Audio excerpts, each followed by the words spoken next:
Hey, what's going on, everybody? Welcome back to a Flesh and Blood stream. Tonight, we're going to be playing Hatchet Dori. Warrior's not really my thing, but that's what everybody voted on this week, so I'm pretty excited. The list looks kind of cool. Looking at the list, I'm not exactly sure why you'd ever play Hatchets over playing, like, Centauri Sabers. Like, the Hatchets don't get go again for any reason, and, like, the Centauri Sabers, like, keep their buff if they're blocked, so... Oh, excuse me, I just had a little bit of dinner before the stream. So I'm not really sure why you'd ever play Hatchets over this. Like, probably like Spill Blood, if I had to guess, is probably like the #1 reason. But anyway, I'm excited to try it. I think it's gonna be fun tonight. Yo, what's up, Slip? Oh, dude, it's awesome you're on vacation, brother. Hope you're having a good time, man. Hope you are having a good time, brother. Without further ado, let's go ahead and jump into some games here. I'm pretty excited to play tonight. I don't really get to play a lot of Warrior. And I mean, I say that, like, obviously I could play more Warrior. I just don't go out of my way very often to do it, so... Curious to see how this matchup goes. I think this is a Balance of Justice style matchup. Sink Belows, Fate for Scenes, probably the third Take It on the chin if I had to guess. And then I guess we want Command and Conquerors for the Disruption, because I don't think we're really just going to be able to flat out race the Katsu deck. Let's see. Hold the Line is a good blue. We can probably just cut Cleave. Not really doing a ton there. Lead with Speed is pretty good. It's also a non-attack action, so... Dude, let's go. Are you a Dori? Do you play a lot of Dori, Josh?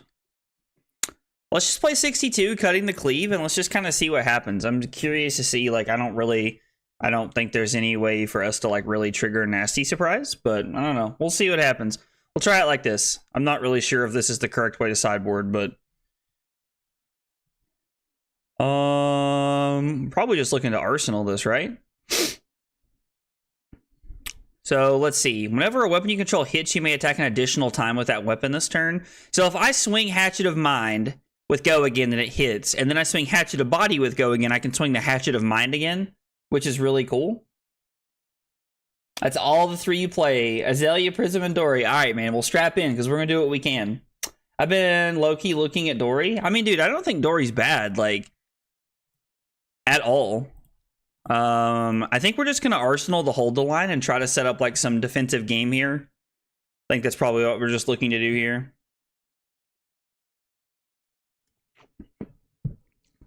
I mean, we're just going to play the Iron Song response here. Yeah, if they have Go Again, we can do it. Hey, what's up, Ben? Dab on them. Let them know what's up, dude. Yeah, I mean, if they just want to block 5 there, I'm not going to play the Iron Song response, but if they're going to only block 3 on this one, I mean, we get to push through a damage, right? Like we should. So let's just go ahead and push through a damage. And then, nah, I don't really want to pay for the grains. We'll just go ahead and Arsenal to Hold the Line here.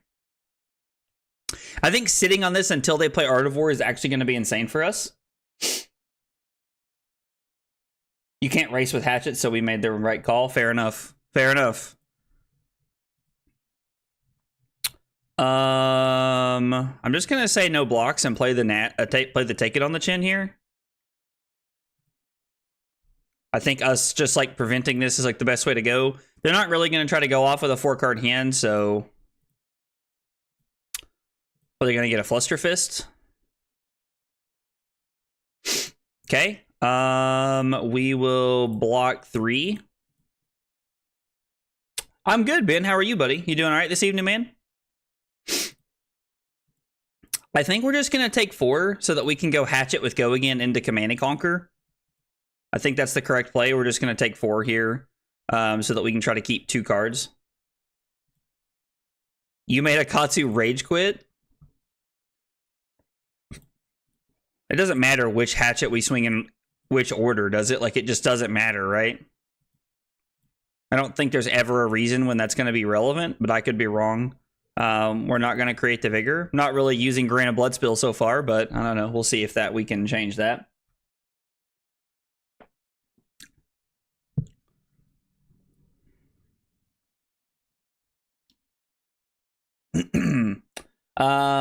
We weren't supposed to block with Dynamo last turn because we weren't going to swing both the Hatchets there, were we?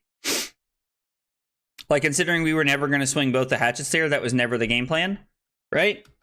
But if we were gonna block, we should have, like, if we were going to swing the hatchets, we should have just blocked one there.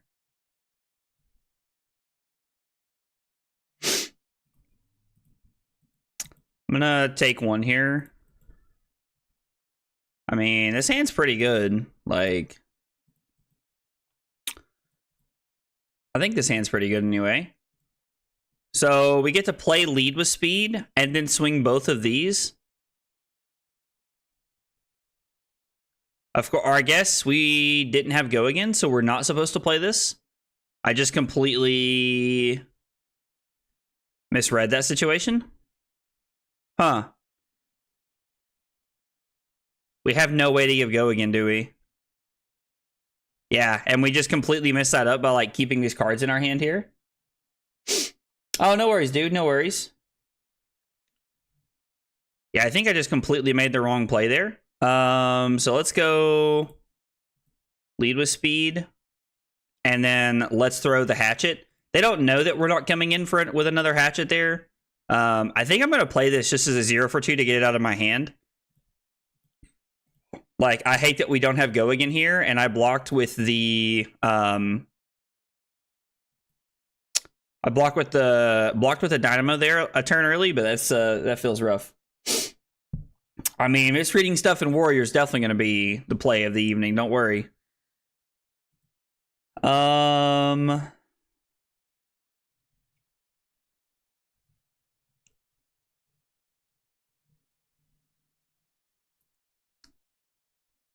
If he has the Art of War, we're going to play the hold the line here, but if not, our turn is probably looking like block within the swing, block with Blade Runner, throw the hatchet, throw Command and Conquer. So, and if he plays the Art of War, we'll play the hold the line in response. Yeah, with the agility, we have a pretty good chance of getting it back here. I do agree. Especially considering, like, that he had to, like, pitch a red to play that right there. Okay. So we had a lot of pieces right there if we did decide to let this go.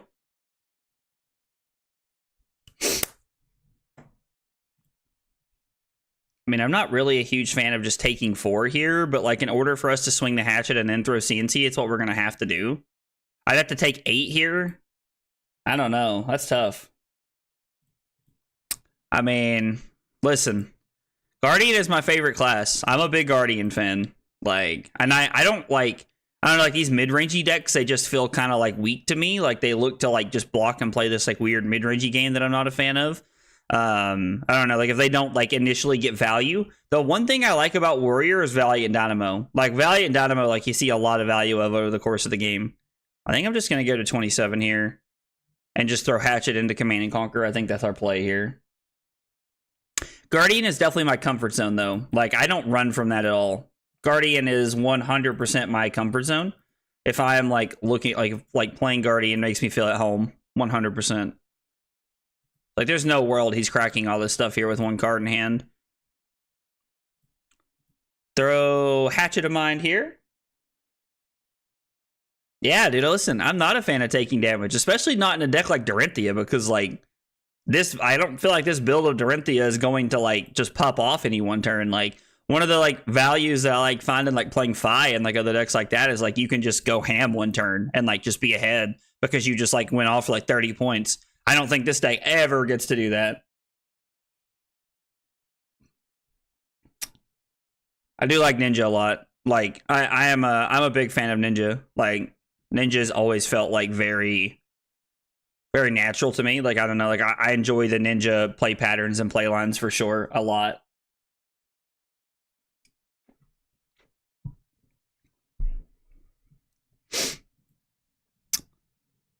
I attack for 6.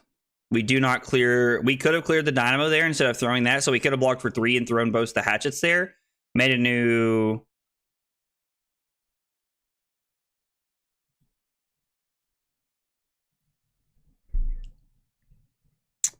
I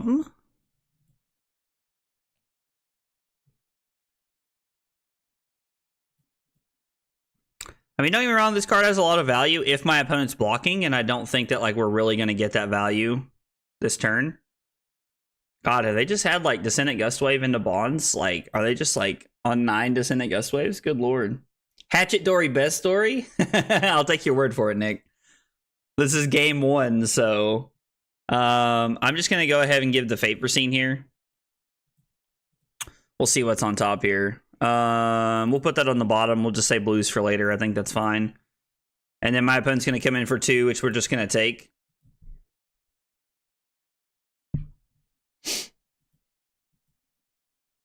Yeah, I agree. Like, picking when to block and swinging back is like one of the toughest parts of Fab, because like it's not like an easy thing to like grasp at first, because like a lot of people think like, oh, if my turn has a lot of value, I'm just supposed to play it. But if your opponent has a pop-off turn before you, you're supposed to block more often than not, in my opinion. And sometimes you're just supposed to like sometimes like it just means you lose the game, which is unfortunate in a lot of situations, but I think it is correct most of the time to block more than it is to.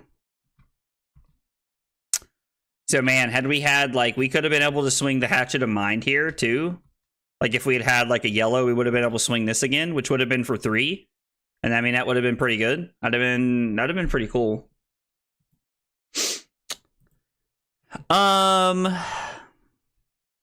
Stillblade Supremacy is cool, but like I don't feel like we're gonna pop off with it right here. Yo, Trent King, what's up, dude? How is everybody tonight? Appreciate you guys coming by and hanging out.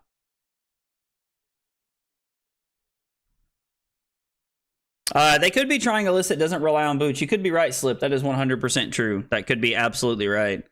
Part of me thinks we're just supposed to give Nasty Surprise and the Dynamos here because it's like a clean block.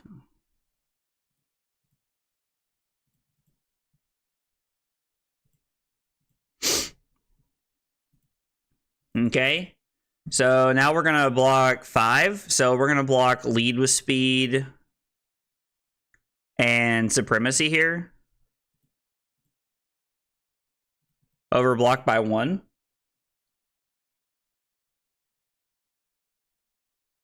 This is the first game. This is the first game. So we're curious to see. I'm curious to see how it does. We're playing kind of even with Akatsu right now. Like we're up a little bit on life against Akatsu right now, which I have to say I'm very surprised by. But I'm we're taking the value here that we're trying to get. I'm trying to play a value game here because I think that's how you have to play this Hatchet Dori list. And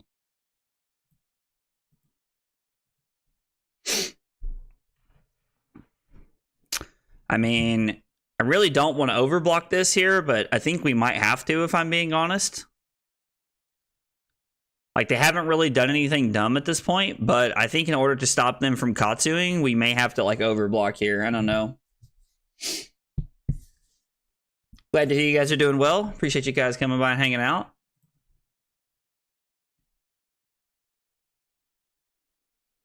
Okay, so now this hitting doesn't matter because they're just going to throw this afterwards. Because this isn't like a 1 for 5 right here. Like, this is just...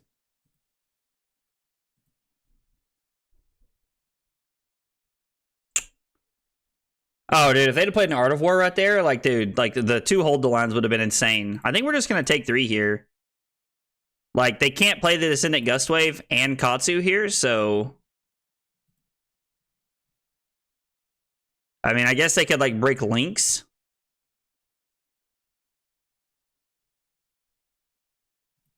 They are going to break links to go get the bonds. Interesting. So, I mean, this is just 3.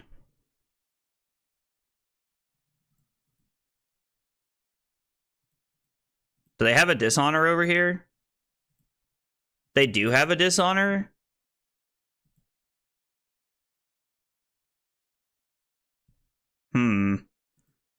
So we're going to take the 2, go to 17. They used Mask that turn, though, which, like, I think was pretty good for us. I think we're just going to give Balance and Bracers here, honestly. They're going to use Breaking Scales. I'm just going to play Hold the Line. Like, 100% here. Like, that's a deal with me. We got rid of 3 pieces of equipment that turn, and they didn't use links. Now, don't get me wrong. I'm not saying that like, they can't do anything now, but, like, I feel like that's pretty good for us, all things considered there. It is just damage. That is 100% too. It is 100% true that it's just like, it's just damage. Like, and also like if they ever play like a power card, we'll just use the Balance of Justice here. I don't know. Oh, let's go. Ask me anything. If Katsu keeps up like this, do you think he'll get hit with any bans? I've heard people mention Breeze Rider Boots and Lynx as possibilities. So I don't think it'll be both, Trent, if I'm being honest. I think we're looking at one or the other for sure. I think that if he wins LA, I think they ban Breezies. I think they ban Breezies if we see both of them. Like if he wins LA, I think it's like, I think it's ban Breezies for sure. I'm just gonna give the Take It on the Chin. Right? Like we just give the Take It on the Chin. We get to play the Spoils of War, attack for 4, and then attack for 3, so we get to attack for 7. I mean, we could give the Hold the Line, but the turn that they have the Art of War, like, it's going to be so good. I just hate it because we're, like, wasting an agility token here. I think we're just going to give this as, like, value. Like, this is just going to be, like, a value block. We're not really going to get to use the agility here, but this is, like, good value for us for sure. Just wanted to say good luck at the PT. Oh, dude, more, I appreciate it, buddy, but I will not be at the PT. I am hanging out watching this weekend, but I really appreciate you coming by and wishing me good luck in LA if I was going, man. It means a lot. I appreciate that a whole bunch.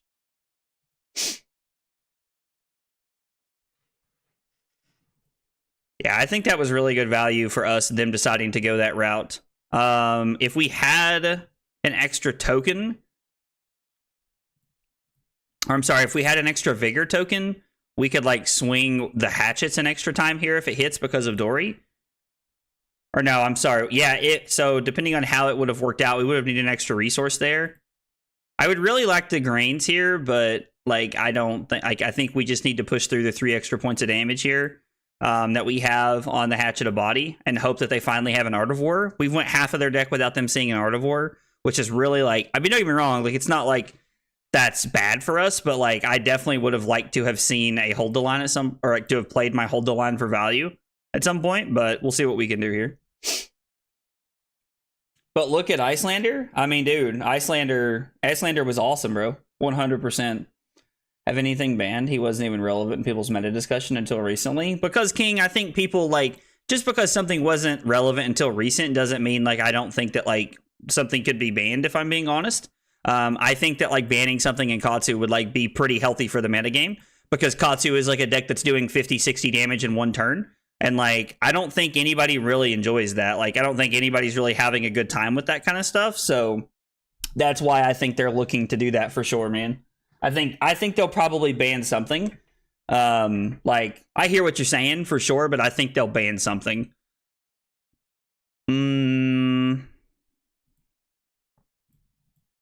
Let's block 3. I'm surprised we've been able to play the value game with them this whole game. Like, very surprised here. Let's go. You love to see it. You love to see it. What do we go? +1 and banish? Heck yeah. So we're going to play this.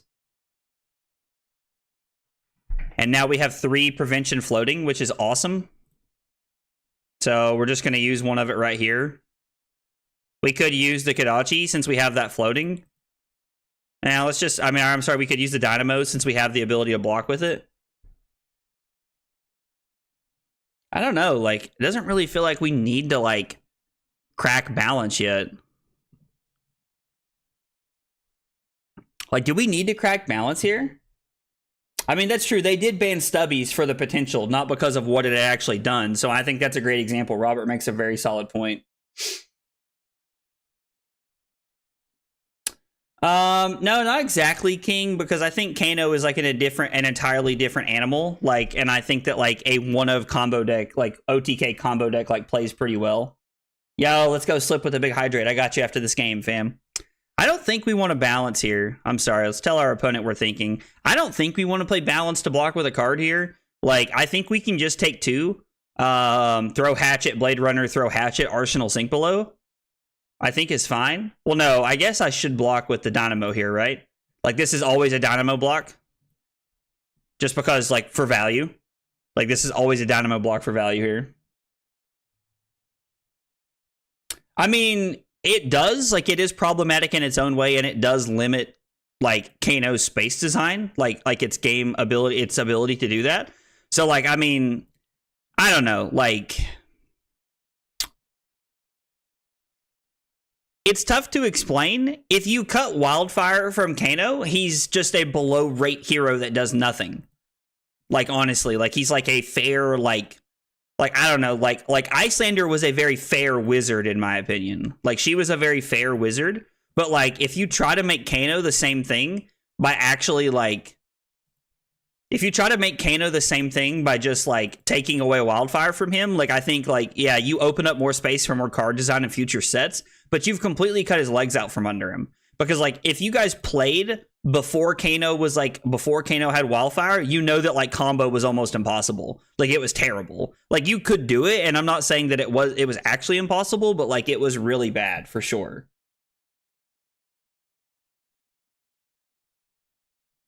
Take cards from Victor? Get out of here, Josh.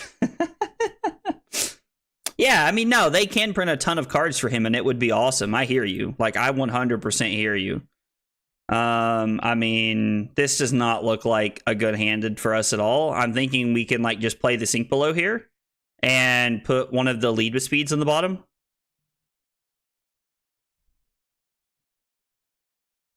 That's what I'm thinking. Not sure if that's correct or not. Oh, it's an Art of War. Okay. I mean, it makes sense that they would see back to back like that. So I don't think we're going to take 5 here, but we're going to see what we draw off the balance first. Like, this is definitely a balance turn.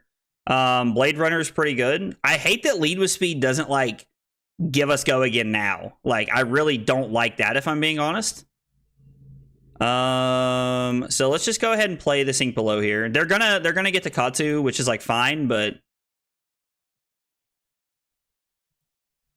so we get to do pretty dumb stuff here if we end up not blocking a lot this turn, but this is an Art of War turn we're going to have to block here.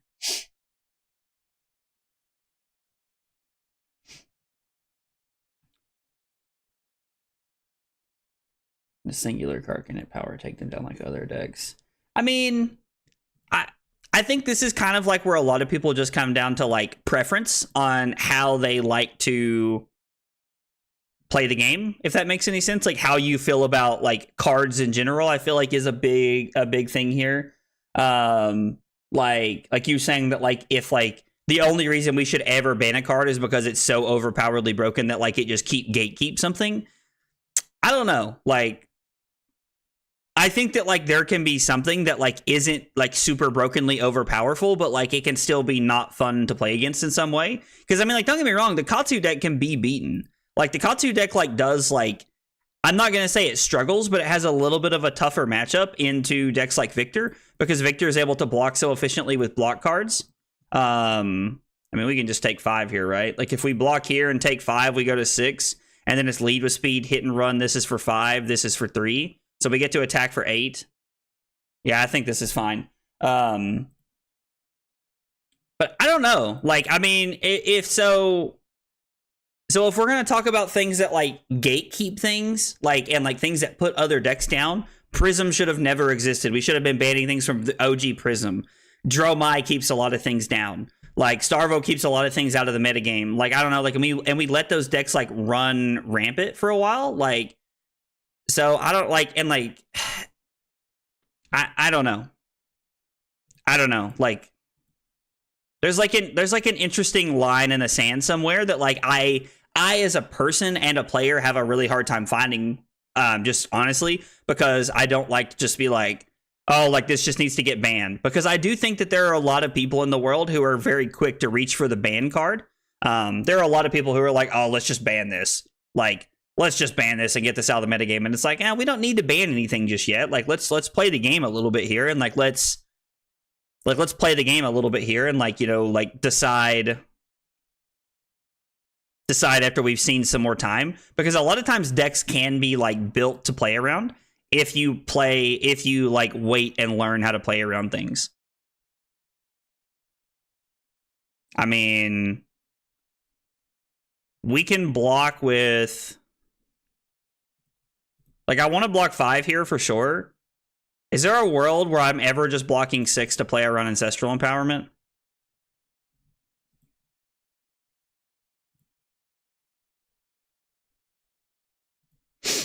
I think we can just block 6 to play around Empowerment here. I don't know that they have it here, but I think it's good to block 6 here just to play around it. Yo, Drew, what's up, dude? I mean, dude, like, Katsu is very, like, doing a lot of dumb stuff right now, like, for sure. Drew needs to be banned? Dude, get out of here. Drew's awesome, man. Drew's a homie. Drew's an OG, fam. I mean, this just ends the game, right? Like, we're just going to take the Kadachi and go to 4, and now we're going to win. I was like, unless they have, like, a 0-coster in there, which I doubt they do. So, we play lead with speed. We play Hatchet. And we have 5 go again, and then the Blade Flurry just more than likely ends the game. Not gonna lie, low-key surprised we won this game. Like, I don't know that our opponent played entirely correctly, but I also think, like, we blocked a lot, so... Blade Flurry? Hey, let's go. Good game, opponent. All right. I'm pretty surprised we won that game. Like, I feel like that's a matchup where, like, Katsu should just abuse us. Like, because we can't, like, race them or really do anything that we want to do. I don't know. Like, I'm pretty surprised to see that we won that game, honestly. But I mean, we take it. We take the wins. One of ours. Just think early. You know, KO's turn 0 or he tapped out to push damage. I mean, that's true. I mean, like every game ever pretty much always has a 1-turn OTK combo deck. Like Viserai was like a setup OTK like deck that like you couldn't really do a lot about because it just blocked efficiently and made rune chance. Like Kano just kills you like if you tap out in the wrong spots. I don't know. Like I think Kano is one of those decks that like like if you're playing against it in the metagame a lot, like you are rewarded for playing blue, like a non-greedy blue count, and for playing like Arcane Barrier and making sideboard slots for it. Like I agree that like it's not great to just be killed on turn 0. Like, and it's like that's unfortunate, but it's like that doesn't happen a lot. Like Kano is a deck that people bring because like they're either a like top 1% wizard player, or if they're gonna be honest with themselves, they're just looking to ruin someone's day. Because in round 3, where like, you're just going to knock somebody out of the tournament because you absolutely high rolled them on turn 1 or turn 2. So I don't know. Like my opinion on Kano is like if you're going to say that, like in my opinion, like you should have banned Storm. Like I don't know. Like I guess Robert's point here is that like Storm and like these other decks are like setup decks. I don't know. Like there's setup decks who like have to like work to get their combo, and like Kano can just do it on turn 0. I don't know. I don't know. Like, and that's the funny thing is, like, I would rather play against Kano any day of the week as opposed to, like, OG Prism. Because, like, OG Prism was oppressive. It took it 15 turns to lock you out of the game, but once it locked you out of the game, you couldn't do anything. And it's like, I would rather play against decks who are, like, trying to combo me as opposed to decks who are trying to play Blood Moon. Like, nothing feels worse than when you can't play the game. In my opinion. Like, nothing feels worse than when you can't play the game, in my opinion. Banning the Ether Flare actually sounds like a pretty cool idea, Riku. Warrior actually has a decent matchup into Ninja. I like that. Yeah, no. I am not going to LA, unfortunately. I wish I was, Ben, but I am not, man. I will be playing cards tomorrow night after watching LA while I'm working tomorrow, so be hanging out with you all tomorrow, so... Yeah, Majin Bay is a great example, Josh, of like people who bring Kano who have a genuine chance to win with it. Like, absolutely.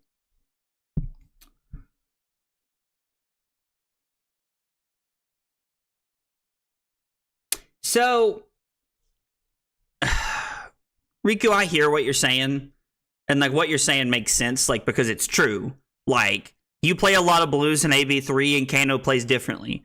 You play, you know, like you try to race them and like they play differently. That's why I say like playing against Kano, like you kind of get rewarded sometimes for playing a non-greedy blue count. Like Dash is a great example. Kano struggles into Dash because they play AB3 and they have a balanced deck of playing attacks and playing and like having a good amount of blues in their deck. I think a lot of people, like a lot of decks in the metagame, aren't playing a good amount of blues unless you're Guardian, and Guardian can just never pressure Kano the way it needs to. So like I just think that like KO is a great example of like a deck that like if you run AB3 and have like 20 to 22 blues, like I think you'll win. I think you'll win the Kano matchup more than most people think. I think people get so down on Kano because they're like, oh, bad beats. I got rickrolled on turn 0. And it's like, yeah, that sucks, dude. But it's like, guess what? You haven't played against Starvo in 2 years. You forgot how oppressive that felt. You forgot how bad it was to look across at 6 Spectral Shields that you could not do anything about. As card players, as a community, I think we all look for complaint equity. Everybody does. And some people hate Kano more than I do. Like, I hear that. I didn't think Storm was bad for Magic. Like, Storm got beat up. Like, if you played Magic at all, Blue-Red Storm got the absolute shit beat out of it by Burn and by Blue-White Control, which were 2 very popular decks in the metagame right there. But it absolutely beat it absolutely beat the shit out of, like, a lot of the other dirtily mid-range decks that did nothing. And so it's like Kano does that to Victor, but like Kano struggles into Dash, and I think like Kano like also has a tougher time into KO, into like other decks that like play an aggro game with a good amount of blues. And I think there's a lot to be said for that. Leave Prism alone? Never. I played Prism. It can happen more than 0% of the time is the problem. Combo decks in other games don't go off on turn 0, multiple decks. Kano, okay, so to Robert's point, I do wholeheartedly agree. The fact that Kano can be Yu-Gi-Oh! Sometimes and you can just die on turn 0 is very dumb. I'm not a fan of that. I agree. Like, that is like a bigger problem there. Like, I think that like that can be a real problem. But like, if that's the case, don't we need to ban something from Katsu too? Because like, if you open double like Ancestral Harmony or Ancestral Harmony and Art of War, like you could definitely push through 40 or 50 points on turn 0. 100%. I think you can. Now, like, it gets blocked a little bit easier, so it's different. But like, I also think that's how this whole discussion started. But like, I just like, I don't know. Like, I think something needs to get, like, I think Breezy's is going to get banned after the PT, especially if Katsu wins. Oh, I guess you can't do it on turn 0. You need a graveyard for bonds. Drew makes a good point, so you actually can't. Actually, yeah.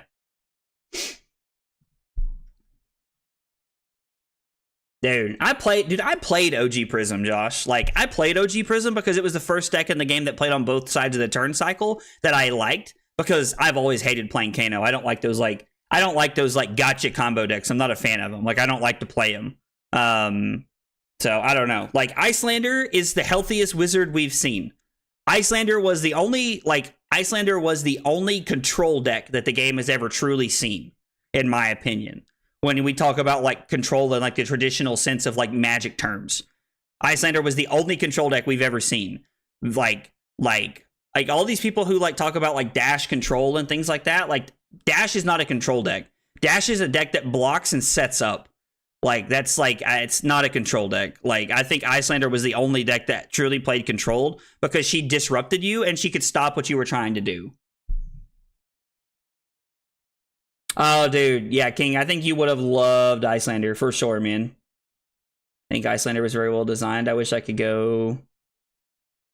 Yeah, so I would love, honestly, Robert, I would love to see decks that had like a fair version of like Kano, of like wizard cards that like played like a more fair game of like blocking and throwing some damage here and there. Like, I think cards like that would be really well designed. Like, if Kano could be played differently, like, he would be awesome. Because I think when they designed Kano, they came up with the idea that like, hey, this can play on both sides of the turn cycle. This is fun. Like, we should let this be a thing because we want some interaction in our game. We don't want it to just be attacking and blocking all the time. And so I think that was what they went for. But I think since then, they've just turned Kano into this like 0-turn combo monster. Prism is fair now because she's like, I don't know, like, I'm not going to say Prism's bad, but like, I'm not a huge fan of Prism right now, honestly.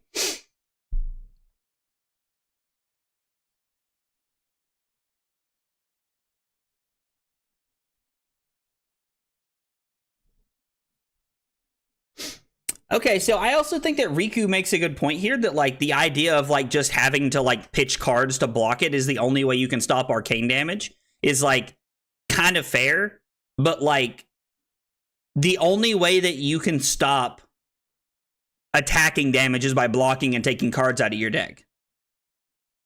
But I also guess that like people can't attack you on your turn, and like that's the whole Wizards thing, is that like they can do it like on your turn. So I guess like there's a little bit of a difference there. I do like the idea of having cards that have like generic AB2 or like Spell Void 2. I think there should be generic Spell Void 2, like the Grasp of Darkness and like all like Cloak of Darkness, like those, like in the light ones that we got from Dusk Till Dawn. They should have generic ones of those in every class that are just Spell Void, in my opinion. Like instead of it just saying prevent 2 damage, it should just be generic, in my opinion. Like generic Spell Void 2, I think would be awesome. I do like blocking Josh, I won't lie. And then complained about all your cards being overvalued? Dude, like Reinhardt's cards are like not overvalued, I don't think.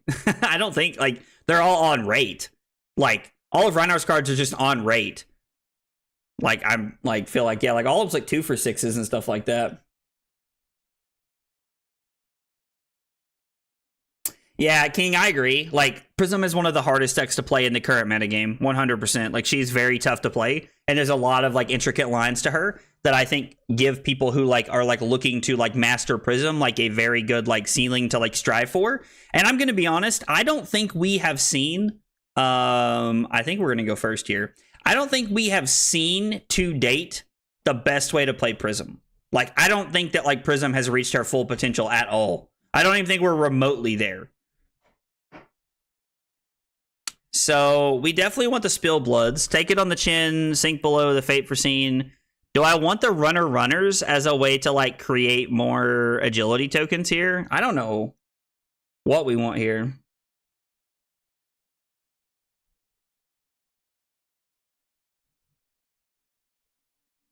I mean, yeah, like I think all of the Wizard cards have to block for 3 as part of like a design plan, but I don't know. Are we just running everything here? Like, are we just running 70 cards into them? Like, is that the play? Are we running the Runners here? Like, I don't know that like the Runners are correct. I don't know. Thoughts here. Runners, yes or no? Runners, yes or no in this matchup? What does everybody think? I think everything else is correct here, but I'm curious to know what you guys think on the Runners.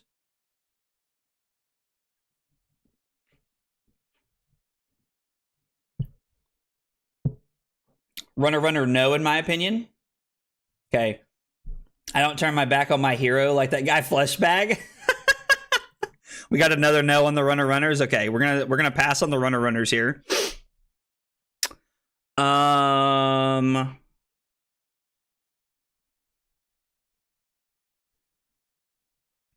Let's go ahead. Oh my god. Are they playing 72 cards into me? So they're playing Fatigue Bravo? Jesus. Okay. So we're going to play Lead with Speed, pitching the Blade Runner. We're going to play the Hit and Run. We're going to attack with the Hatchet. And then we're also going to attack with the other Hatchet here. I think like getting cards out of their hand is pretty good here. Most people say they have about 500 to 1,000 games. So, King, it is definitely exaggerated to some degree. Like, I don't care what anybody says. When somebody says they have 500 games on a hero, like, I think that is, like, definitely an exaggerated number on some level. Unless they have, like, literally been playing that hero for the last, like year. If all I did was play Victor every week, I realistically play about...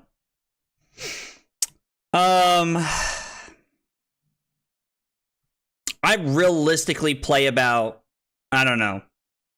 Let's see. I'm trying to think here. Let me think about how, like, so Mondays, I play a handful of games when everybody comes over, and I play a handful of games. So we're going to say 10 games on Monday because that's probably pretty like accurate. Really don't want to play the Take It on the Chin here. I mean, we could just block with the... and then give Sync here and Arsenal to Take It on the Chin.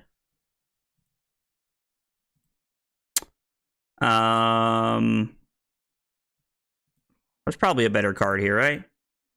Like, there's probably just a better card here. I mean, I kind of like this play. Like, I think this is a solid play. So we're going to play Goblet. We're going to play this, and we're going to swing Hatchet for 6. So, like, let's say I'm on about 1,500 games of Viserai. Have you been playing Viserai since, like, 2019, bro? I mean, to be fair, like, if you've been playing Viserai for the last, like, 2 or 3 years, that seems relevant. But to answer King's question, like, to answer his question, like, on, like a very, like, serious note, like, I probably play 10 games there, like, on Tuesday night I stream, so we're probably looking at, like, 10 games on Tuesday. This is not a good hand to leave me with. I mean, I guess it could be. So, play Stillblade Supremacy, attack with Hatchet, and then have the Blade Flurry as backup.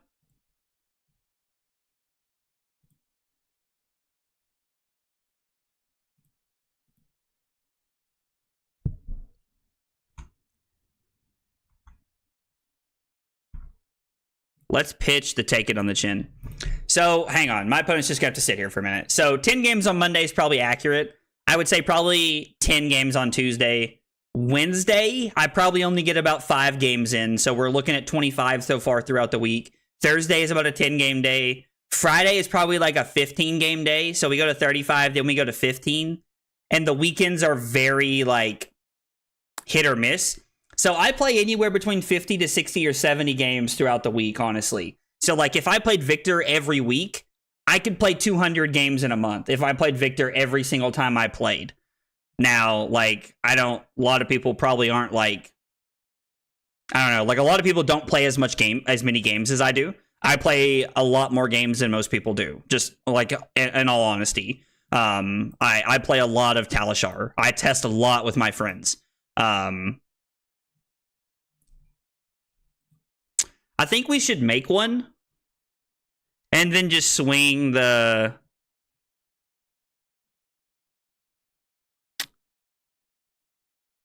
Maybe we don't make one and maybe we just swing the Hatchet of Mind and push damage here.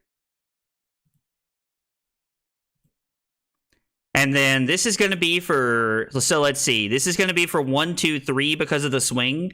And then it's going to be for 4...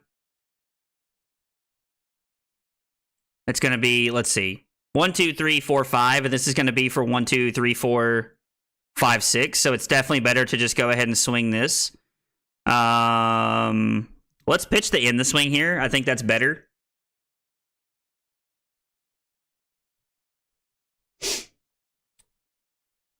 So I mean that's fair. Like, I mean, I know a lot of people who 2,600 games a year? Jesus. Okay, so maybe it's not exaggerating when people say that kind of stuff. Like, based off, like, the numbers there that, like, you know, you're giving me, Riku. Like, maybe it's not that crazy to think about. Because, I mean, like, that's kind of nuts, to be honest. So, +2 and Dominate. I don't even know what we'd go and search for off of this.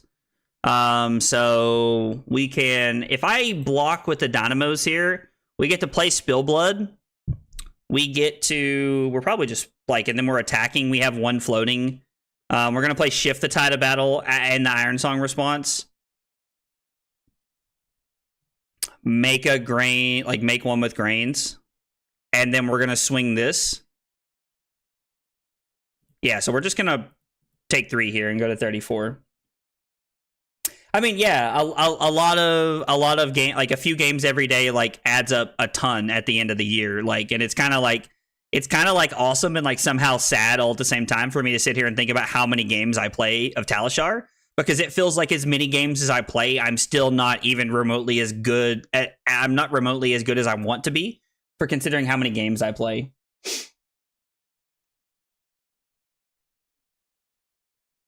I mean, there are probably some people, honestly, in the World King that have 1,000 games on KO right now. Like, since his release, like they probably started playing KO before his release in February, so they started at the end of January, and like in almost 2 months, 1,000 games. I mean, like, that is a very high number, but like it doesn't seem that unrealistic to me. Like, it does not seem that crazy to me at all. Like, it's definitely like a real possibility for people who play more games than I do. Because I'm not going to give any names because I don't feel like it's my business to give out. But there are some people that in the community that I know that genuinely play twice the amount of games I do every week. And I mean, I play 50 to 60 or 70 games every week of my life. And on top of that, I watch a lot of content because I'm a big supporter of a lot of people in the community, but like at the same time, like I just think you have to watch. Like, watching content is such a good way to like take in things. And it's like, if I'm thinking about playing a certain deck a certain way, somebody else is thinking about it some completely different way. And I'm always interested by like what other people are doing. And I think you can tell a lot about a person by like how they react when you tell them to try a certain card. Because sometimes like somebody tells you to play a certain card, and like I won't lie, my knee-jerk reaction is just to be like, that card's bad, bro. Like, I'm not playing that. Like, I don't like that. But then at the same time, like, so we're just gonna play the Iron Song response here, right? And then we have the Shift the Tide of Battle. So we'll just play this because, oh no, they haven't blocked with a card from hand. Never mind, we can't do that. So we have to do this to give it go again, though. And then we get to throw the Hatchet. And if we hit with the Iron Song response here, then like we can swing it again, which is kind of cool, which means we can make a Grains and then we can throw it again because of Dori and the go again here that they gave us with a Quicken token.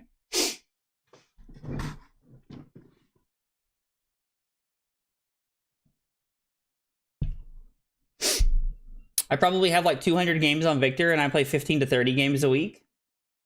I mean, Josh says I live here. LOL, dude, that's hilarious. But yeah, no, I mean, like if you get to play like 15 and or 20 games like a day, then it's like, or if you get to play like 15 to 20 games a week, then it's like you're like you being on like a different like level than someone who plays like a lot of times, like who plays way more games than you every week. Like, I mean, that makes sense, like in my opinion. Just like it's tough to get a lot of games in. Like, we're just putting them to 31. I don't think we're activating this here. They've kept all their cards, which means they want to dominate something. So I'm just going to keep the Iron Song response and see like if we can. We already have an Agility and a Vigor, and we'll see what we can end up doing here.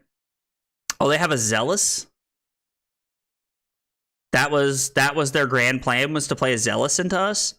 This hand does not block well at all.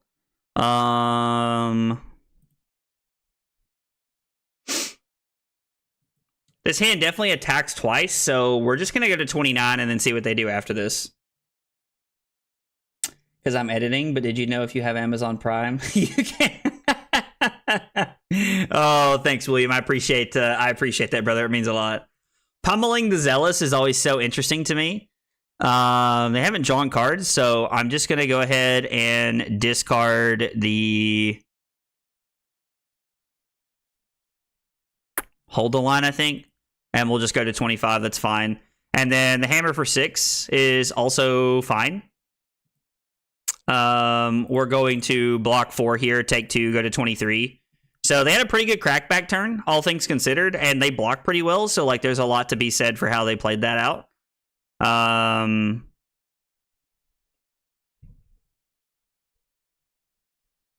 So we're supposed to attack first and then play lead with speed, in my opinion. Or maybe we're just supposed to play Goblet.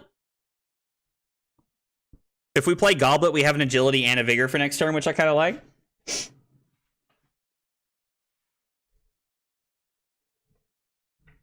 Yeah, I get that, King. Like, it's tough for like a lot of people to like... It's tough for a lot of people to like, you know, play a lot of games. Like, I am very like fortunate, and like I'm very blessed with like a life that allows me to play a lot of games, and I'm very thankful for that. Like, I am a very blessed person with like how my life pans out, and that I can spend a lot of time every week dumping time into like my passion and like the thing that I love to do, which is like, honestly, which is creating content, and which is also creating content and then like playing cards. Like, I love to play cards. All right, so we're not making any Vigors. Hashtag blessed. Let's go. I just want to go because I can't play as much. Yeah, dude, see, and that's awesome, man. Like, and slip like there's a lot of people like that, like I know that like that should be on a team, but they're not. So this is just pummel every day of the week and twice on Sunday here. There's a lot of people who like aren't on a team that like in my opinion should be. What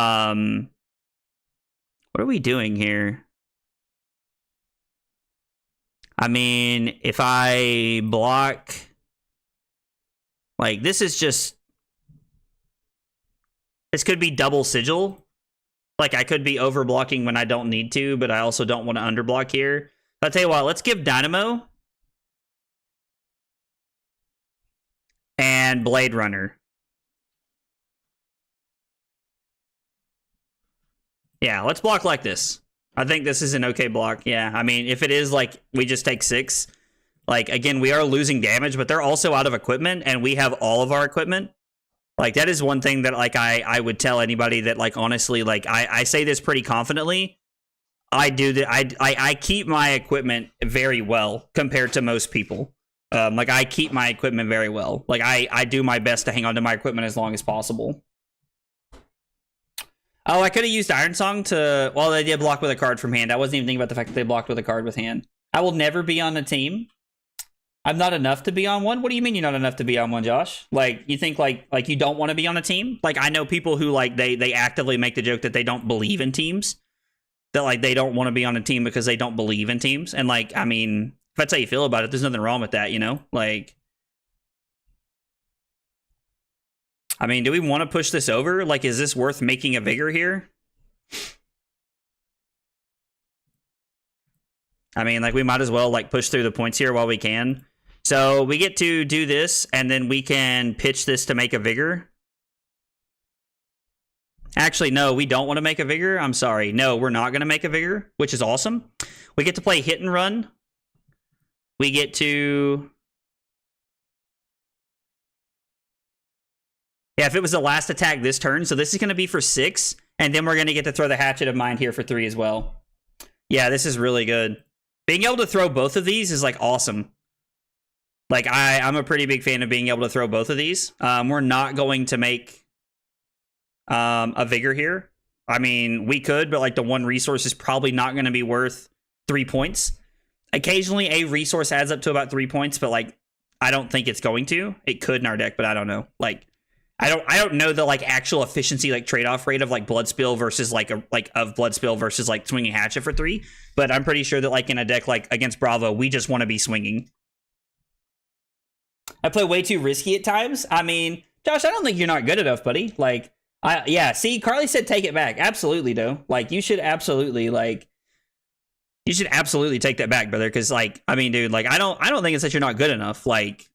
There are very few people, in my opinion, that cannot play, like there are some people that, like, they just genuinely can't do things. Like, and like, I'm one of those people. Like, I am one of those people when it comes to certain things. There are certain things I'm good at and certain things I'm not good at. And, like, oh, it was me. I'm the drama. We were waiting on me to refresh. But, like most of the time, if you think, like it's because, like, if you're not doing something because you're not good enough at it, I would be willing to bet you that you're wrong, that it's that you haven't put enough time in yet, like almost assuredly. Okay. Well.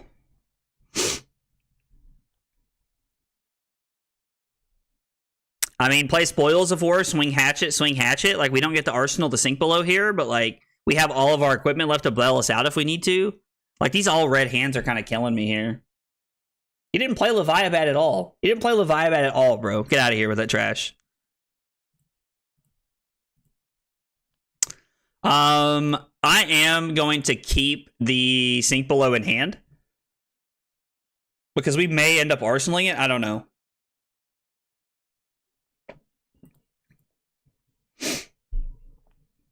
So they played 2 sigils now? 2 sigils and 2 pummels? No, they played all 3 pummels and they played 2 sigils.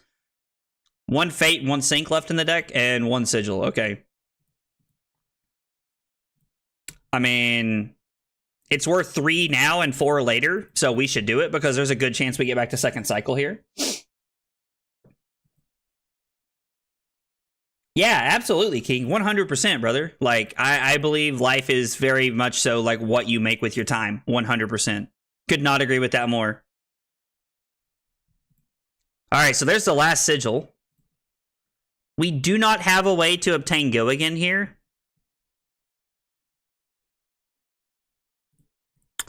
So lead with speed. They have a big life lead here. They're probably going to try and utilize. And I'm going to swing the hatchet. We do not have a way to get going in here, so like we might as well just swing for 9 and arsenal the Blade Flurry. We are setting up an agility and a Blade Flurry for next turn, and I think there's a lot of value in that for us. And they have the unmovable. All right. I think this is going to be a tough matchup, guys. Like, I think this is like tough. Yeah, deal 4 damage to an ally they control. Ha ha ha ha ha. Get wrecked, bravo.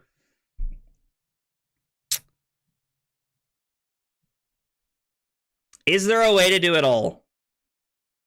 I do not think there is.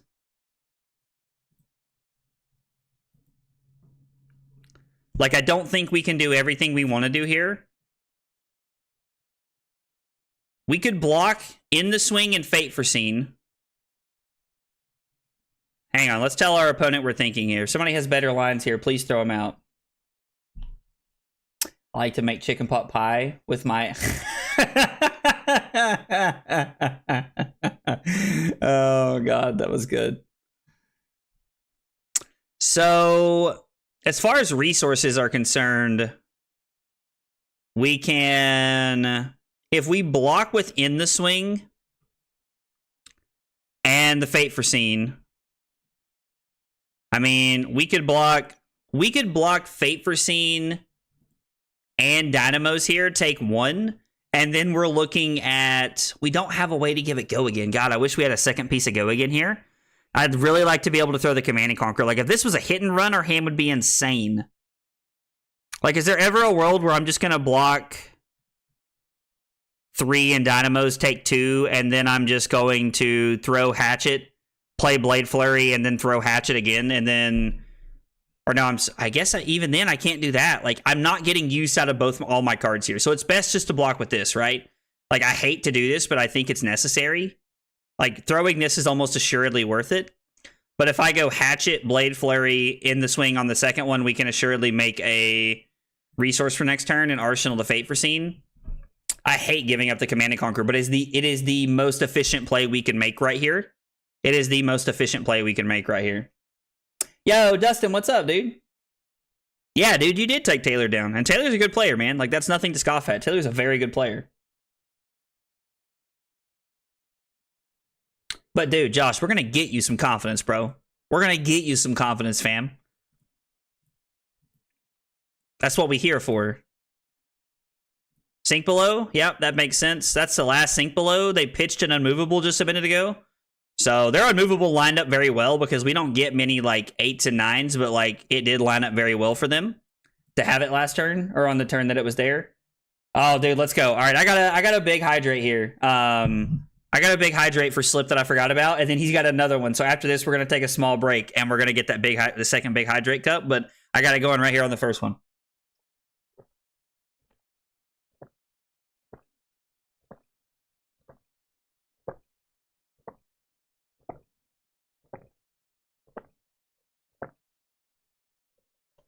All right, we got one more big hydrate for Slip. I'm going to go ahead and play in the swing. Let's push some damage here. So we put him down to 25, and we do make a Vigor here, and we get to arsenal the Fate Foreseen. We've gotten a lot of value out of our Dynamos this game, which is kind of cool. He shows us Command and Conquer and Disable.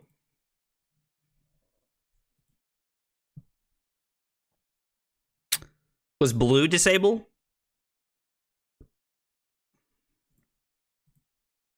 We're going to go ahead and play the Fate Foreseen so we do not give him value off the Command and Conquer.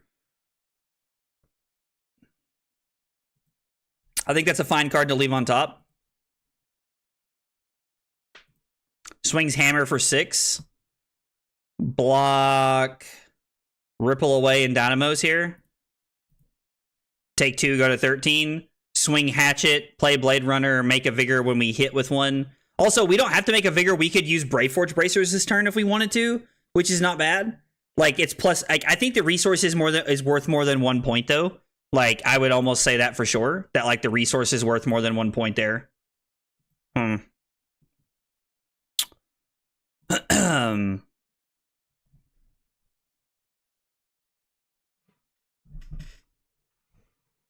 Let's go. He said, I heard someone need confidence. Heck yeah, dude.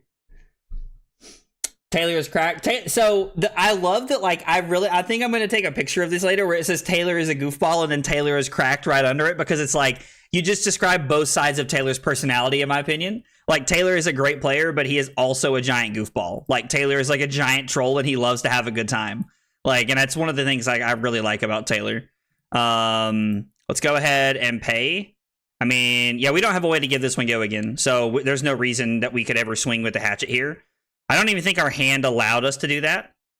I don't think, like, I guess, well, if we would have blocked 3 less, we could have kept the hit and run to play offensively.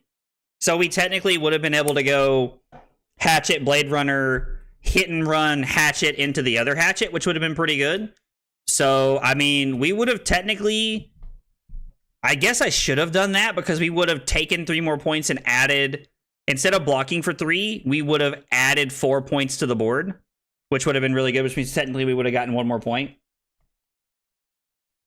Yes, I put the big hydrate on a cooldown. I got tired of y'all trying to drown me, fam.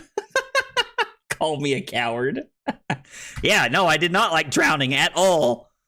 I've been sloshing every time I go to bed. And it's like 5 minutes, bro. It's not even like an hour. It's like 5 minutes. You can chill out over there.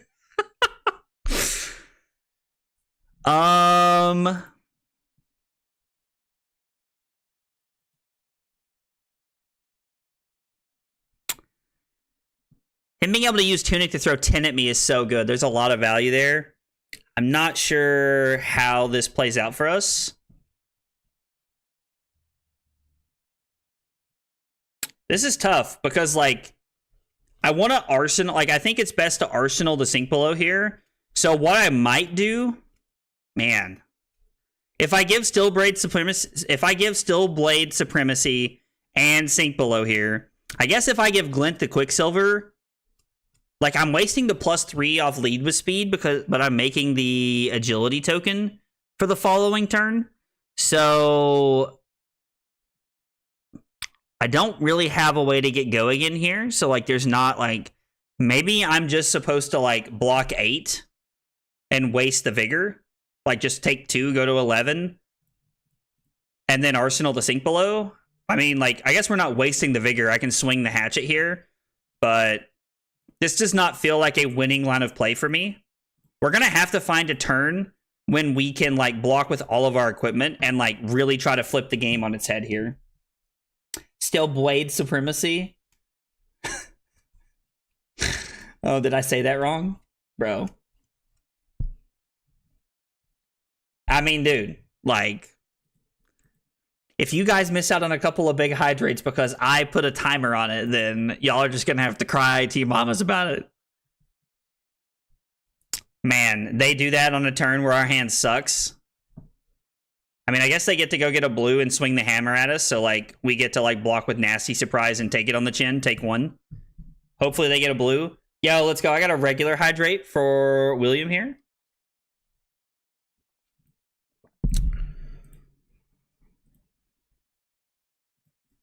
So we got the regular hydrate, and then I've got 2 big hydrates coming after this because Robert also.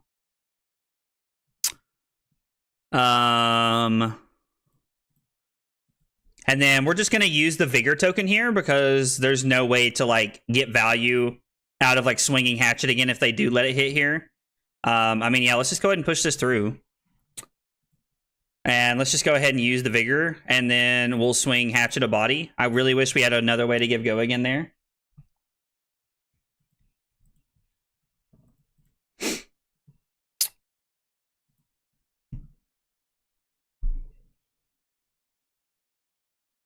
They don't have Tunic up? Okay. I really want to keep my hand, if I'm being honest.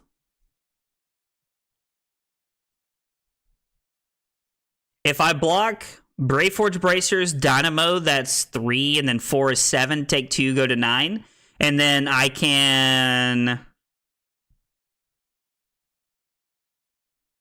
I mean, we can have a pretty decent turn here, right? Like, all things considered. Like, we're going to sink the lead with speed here, I think. Or are... Yeah, no. So... The resource lets us play Stillblade Supremacy. The resource lets us play this. We pitch our blue to play this and attack. We can use Glint to give the second one go again if they block.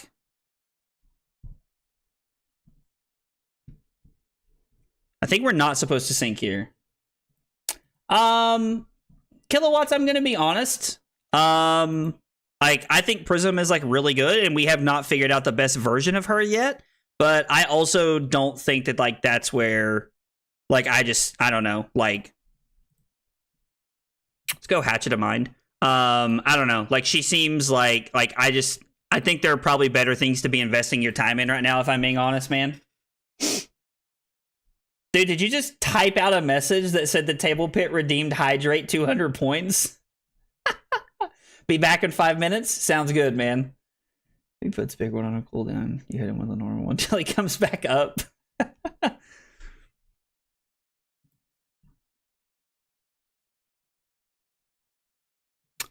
We don't have any buffs here.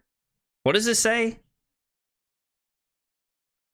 Oh, it didn't hit? Oh, no, Big Sag. It did not hit, Big Sag.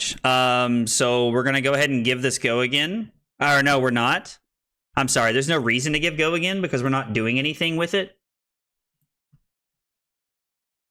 Or I get, yeah, no, we have go again. Yeah, okay, never mind. I'm sorry. You guys are just going to have to ignore me. Like, I'm learning Dori tonight, obviously. We didn't have go again, so, like, yeah, we just couldn't do anything there. Like, yeah, like... I mean, this could be Pummel.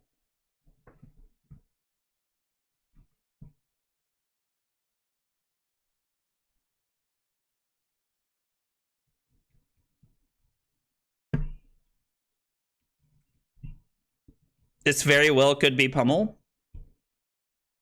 I mean, if it is, no, but he's already played all 3 Pummels, so this is just a block 6. And throw CNC back at him. So block with Nasty Surprise and take the, or shift the Tide of Battle.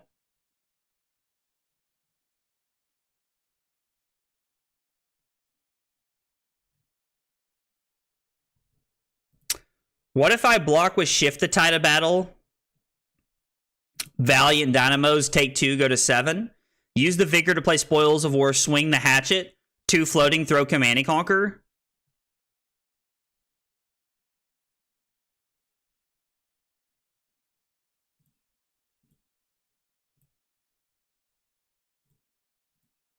Is there ever a world where I just take 3 here?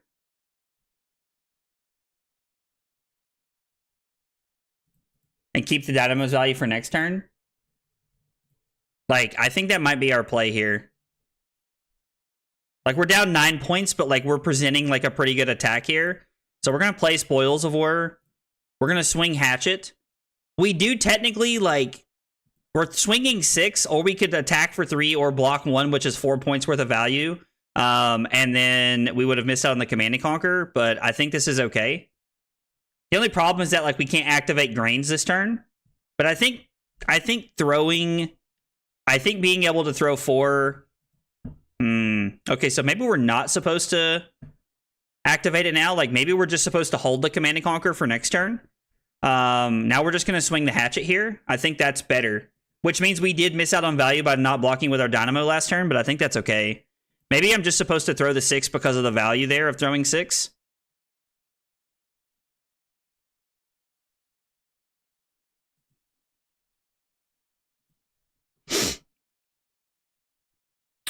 Block Command and Conquer, and I'm going to play Hold the Line here.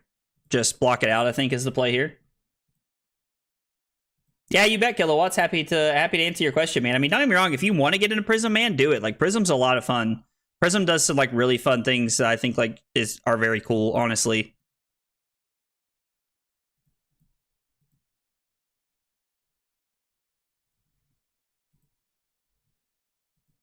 What do you have, a Respite? Okay.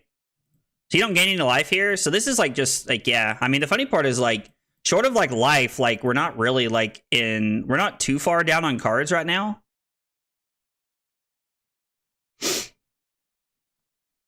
Okay. Now this is a good hand. I mean, we have a 1 extra resource. This is our other Spillblood. So we have access to 4 resources, and we need 1, 2, 3. And then to be able to swing an extra time would be 4, so we would not need to play the Iron Song response.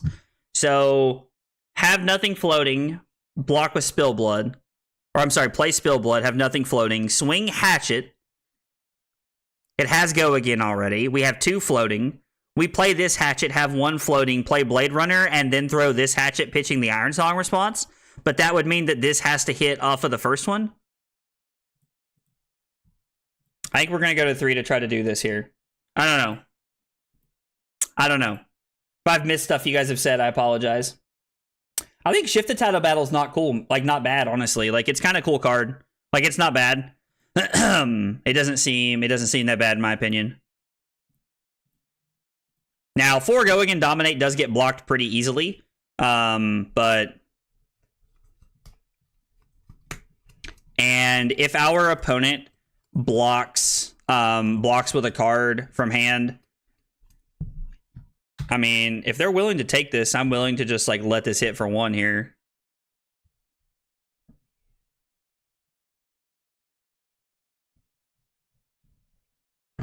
I'm 100% just willing to let this hit to be able to Dori an extra time.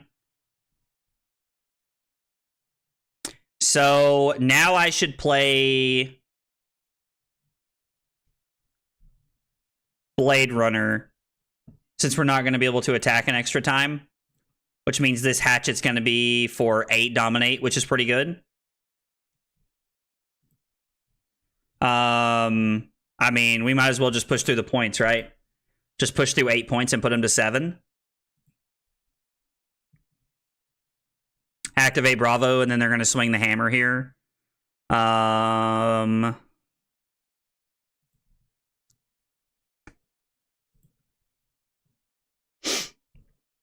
So 1, 2, 3 for sure, and then we're looking at another card. I can give them Glint.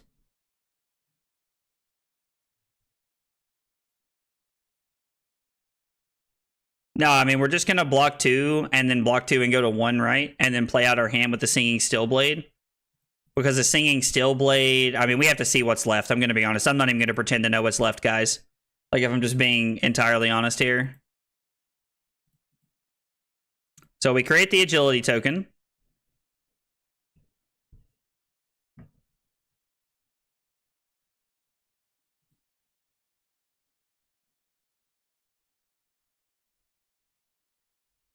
I think we're going to save the glint for the second one here.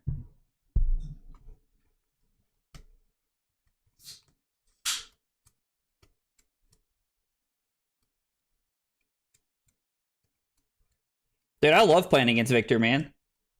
Like, it doesn't bother me to, like, not lose clashes. I'm not supposed to win clashes, man, with this deck.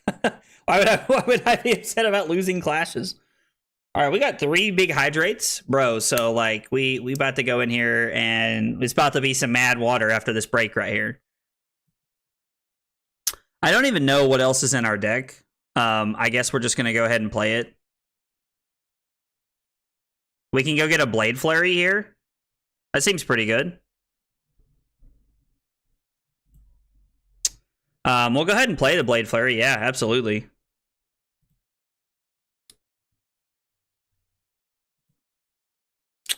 No, we're not going to create a Vigor because...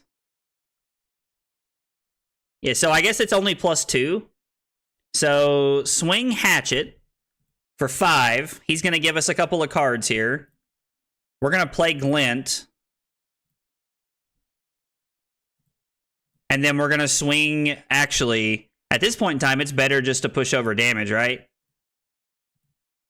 So we get to come in for 4 this way. And he's going to 1? Interesting.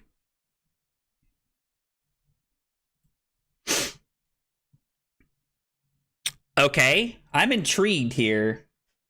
Get the slosh and blow. Bro, after this game, don't worry. After this game, I got you, fam. I mean, attack for 2, play Blade Runner. I'd really like to use In the Swing to try and win the game here, but I don't really know if that's going to be a possibility this turn. Because, like, Blade Runner is our only go again card here. I mean, I guess we could just, like, Arsenal take it on the chin. Maybe I'm supposed to Arsenal In the Swing? No, I mean...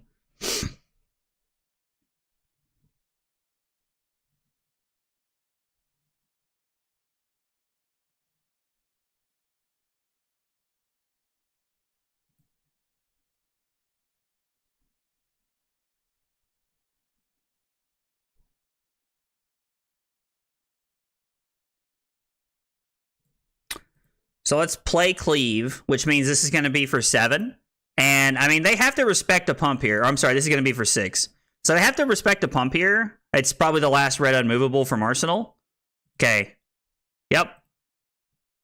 We're going to pass and we're going to Arsenal the In the Swing here because take it on the chin is just a 2 block from hand. That's pretty good. Throw 11 at us. So let's see here. 3, 6... 7, 8, 9, 10, 11. 3, 6. 3, 6, 8. 9, 10, 11. And then the In the Swing gets them on the second one. We're not going to crown away here because I like having my cards that I have. And then we're just going to play the Take It on the Chin.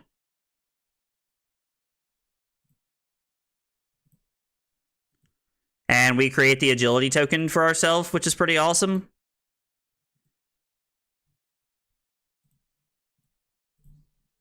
It's been a very good game, very grindy game. We don't need reckless. Did I say reckless swing? Sorry, In the Swing. My bad.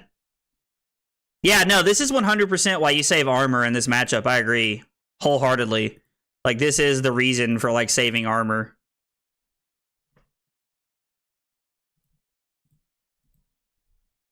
I don't think he has any more D-reacts. Oh, it's the unmovable. Okay. So he buys himself another turn.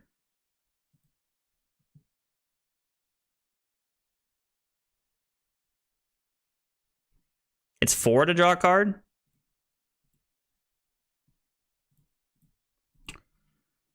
So we get to attack for 2 with Go Again, play Hit and Run, then attack for 6.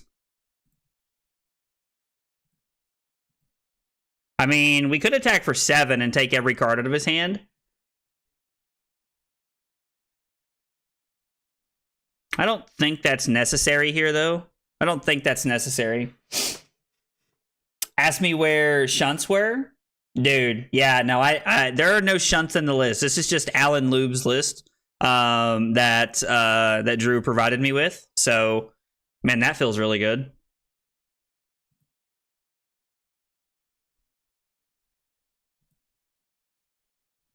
We're just going to say no blocks and then play the Sink Below.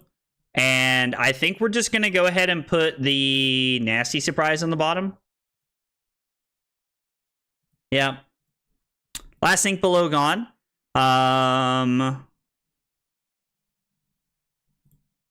Set up the agility for next turn. Play Hit and Run.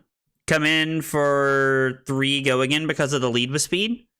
Now, at this point, like, we do have to worry a little bit about getting fatigued here. Swing the Hatchet for 3. Get greedy and block 3. Get greedy and block 3, brother.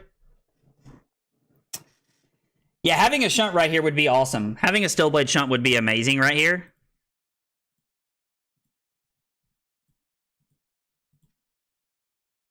And they didn't have it. Let's go. Let's get them. 21 turns. And we did it without the Stillblade shunt. Let's go, brother. Let's go. Dude, Valiant Dynamo was insane that game. We blocked with that thing like 9 times. Like 9 times we blocked with that thing, dude. That was crazy. That was actually a really fun game. Like, Hatchet Story into like matchups that aren't Dromai seems kind of fun, actually. Like, I won't lie. I am low-key enjoying myself right now, which I'm just gonna be straight with y'all. I did not think I would be. This, I did not think this was a deck I would enjoy, but it's pretty fun. Dude, get out of here. You did not redeem Big Hydrate. Yeah, dude. I mean, if we run into Victor, we run into Victor. We're gonna crush it. We're gonna crush Victor if we play it. All right, I'm gonna take like a 2-minute break here. I gotta use the bathroom. I gotta get 3 cups of water for Big Hydrates, and when I come back, we'll be playing more Dori. Thanks for hanging out tonight, guys.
Okay, short break, and we're back.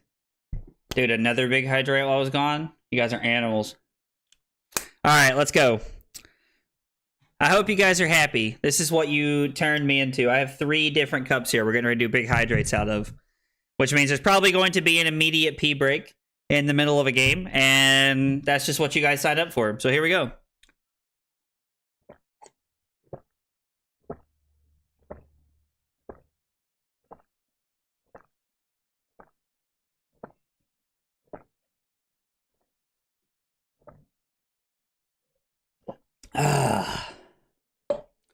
There's one down. I guess we'll go ahead and search for a game while I'm killing myself over here, slowly giving myself water toxicity or whatever the heck it's called.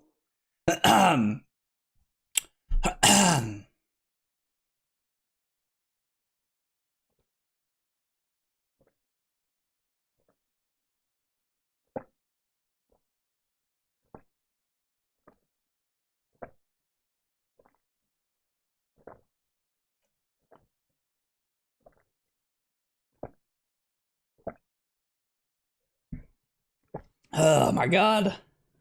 Alright, we're gonna give it just a second on the third one. I can already feel myself sloshing, so y'all are just gonna have to wait just a minute. And that's just how it's gonna have to be. Sorry. Oh. Oh. I'm just gonna say, I am pleasantly surprised that I won the first two games. Warrior is not something I play a lot of, and I would not call it my strong suit by any means, because like it's something that like I'm definitely learning to play patterns on. Now, I also think that a bigger part of the fact that we actually won that game was because I wasn't reading chat as much as I normally do, because I was trying to focus to make sure that we actually like try to win that game. And it felt pretty nice to win that game. Like getting value out of swinging the hatchets every turn was really good. I mean, against KO, we just want to go second, right? Like, I assume this is a second matchup. We probably want balance here. So take it on the chin seems pretty good. I think we want sinks and fates and command and conquers for sure. I don't know if we want the runners here. I don't know that runners are good enough at this spot. Maybe we cut take it on the chins. Maybe this isn't a take it on the chin kind of matchup.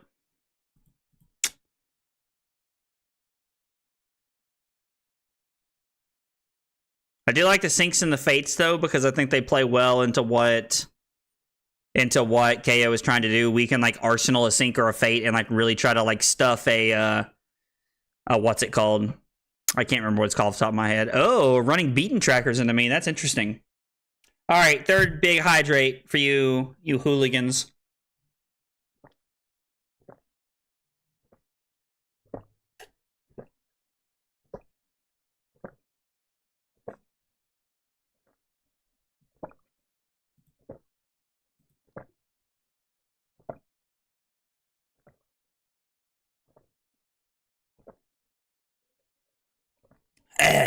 Okay. Man, this is tough. Like, I don't want to give up any of these cards, but I guess we're going to give up the in the swing. Probably just the best thing we can do here. All right. I think we're all caught up. We're all caught up on big hydrates now after my, like, triple big hydrate roll right there. And then my opponent's just going to pass. My hand's not great. I think we're just going to overpitch to throw the Command and Conquer and then Arsenal to sink below. I think that's the best thing we could be doing here. I'm curious to know, like, there's no world where they're afraid of pummel, right? Like, there's no world, right? Puke all that water? I don't think that's going to happen, Riku. I don't think that's going to happen. I appreciate it, buddy, but I don't think that's something we have to worry about running into this evening. That's never really an issue for me. Although I have to say, when I do a whole bunch of big hydrates, I do slosh back and forth when I walk up the stairs at night. Me and Carly have a good laugh about it.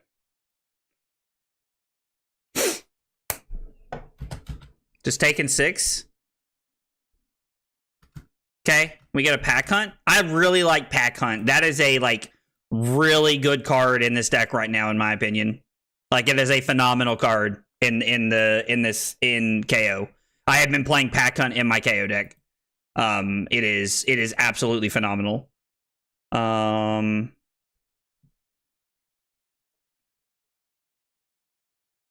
mean, I don't know what else they're going to be playing, but we're just going to go ahead and give them the sink below. I don't think I'm going to bottom anything. And we're just going to take 2 and then keep our hand. Hopefully they don't have something like a swing big here. Cast Bones is, they have a Reckless and a Blood Rush in the top of their deck. Okay, so arsenaling the sink is going to be very good here for us. Play the hit and run, because we have to have go again here. And then we're going to swing Hatchet. Being up 4 points going into their Cast Bone turns is very good. I'm never paying my taxes. I'm never paying my taxes. Bro, what? Oh. If you're talking about, I haven't filed my taxes yet, if that's what you mean. I have not filed my taxes yet. We'll just go ahead and create a Grains here. Like, create a Vigor. I'm sorry, create a Grains. Create a Vigor. And then we will throw the Hatchet of Body for 3. I assume my opponent's not going to block. They drew the Blood Rush, and so they're on the no blocks plan right here. We're going to go ahead and just pitch the Iron Song response to create another Grains. We never know what we might be able to use it on next turn. So, and we went red-blue last turn, so we'll go red-blue this turn and Arsenal to sink. That would have been pretty good. So we can block. I mean, we can probably just like let's see what we can do here.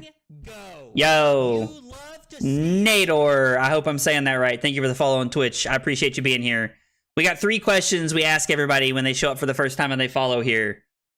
What's your name? What got you into Flesh and Blood? And what are your favorite hot dog toppings? Those are like our 3 personality questions that we ask everybody. Yo, let's go. Nador with the Prime as well. Thank you so much, man. I really appreciate that. I appreciate you being here and hanging out with us tonight. And I really appreciate the follow and the Prime sub. A lot of great creators you could share that with every month. So I really appreciate that, man. It means a lot. Really means a lot. So, pulping. Yes. Yes. Oh, we don't even have to give them the sink below. Oh, this is so good. So we actually just get to block 6, take 6. Oh, we can just block 7 here, right? Because we have the hit and run. Value town population, us, fam. Take 5. Let's go. I was prepared to give them the sink right there to stop their turn. But yeah, we're just going to save the balance of justice for the next Blood Rush. Like, what a win for us.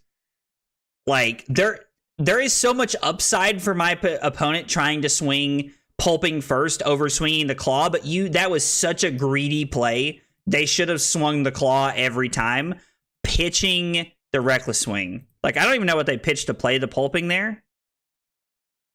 They pitched an agile windup. Yeah, that's I don't know what was going on right there. That was not a good play from our opponent at all. Oh no, that was interesting. That was interesting, to say the least, right there. If somebody has some insight as to what my opponent was up to right there and knows more about it, I would love to hear about it. Please hit me with what just happened right there, because I feel very confused. I mean, we get to swing the other hatchet regardless, but like if they block with a card from hand and don't give us Flesh Bag, we're just going to throw Iron Song response. It's just value at this point, so. Giving us the beaten trackers here. I mean, I guess let's just go ahead and make one. Like, we might as well, and then we can just swing the hatchet this way. Like, continuing to make the Vigor tokens is, like, really good and gives us a lot of value out of blocking and still being able to attack on the following turns. So, I'm a pretty big fan of that. I'm also going to assume that my opponent has one more Reckless Swing in their deck. For a long time, KO was only on 1, but I think most people are playing 2 now. I have been playing 2. Personally, in the list that I've been testing, so like I think that is better.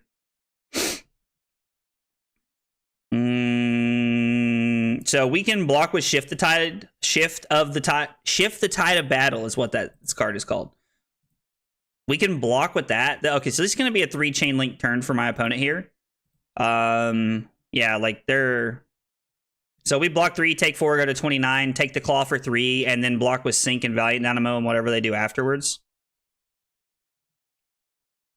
I mean, we're probably just supposed to give Dynamo here, right? Like, in case like we don't get the value out of it.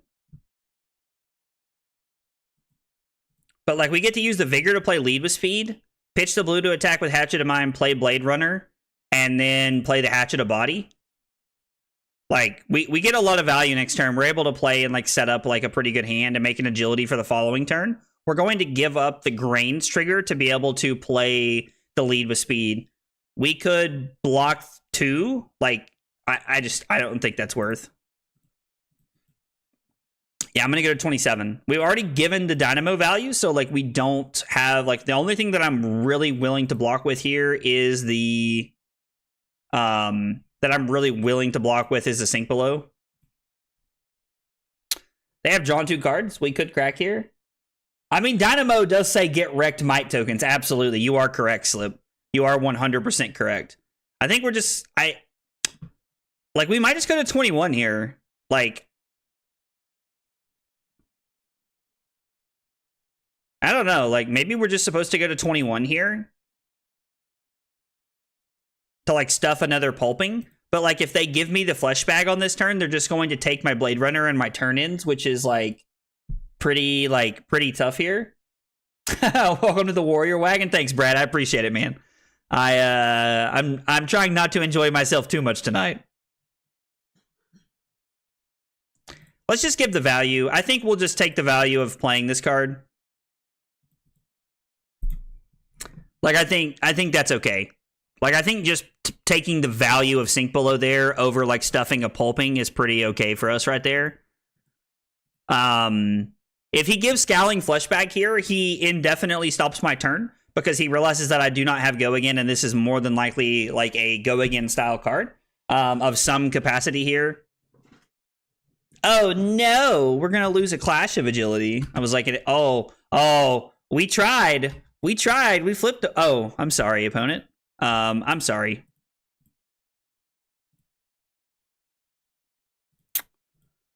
I was definitely not paying attention there. We definitely lost a Clash of Agility, and that's fine. Like, there's, like, pretty much no world where we're not going to lose the Clash of Agility there, but we are not going to pay for the Vigor, but we are going to swing the Hatchet of Body because it's for 6.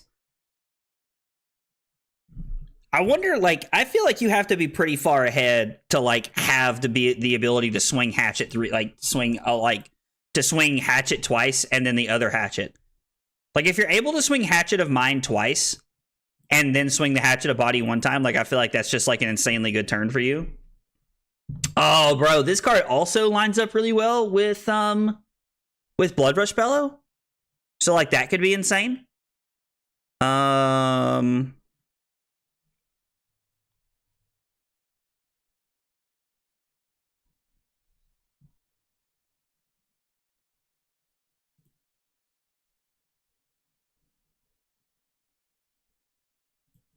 We'll block on whatever comes next. We'll take 4 and go to 21 here.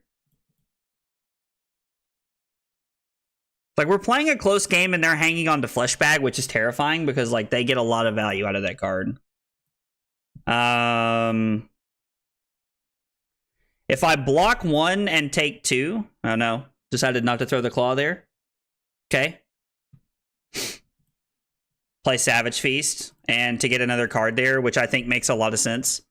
I mean, if I give Blade Runner here, I'm trading 3 points of defense for 3 points of offense.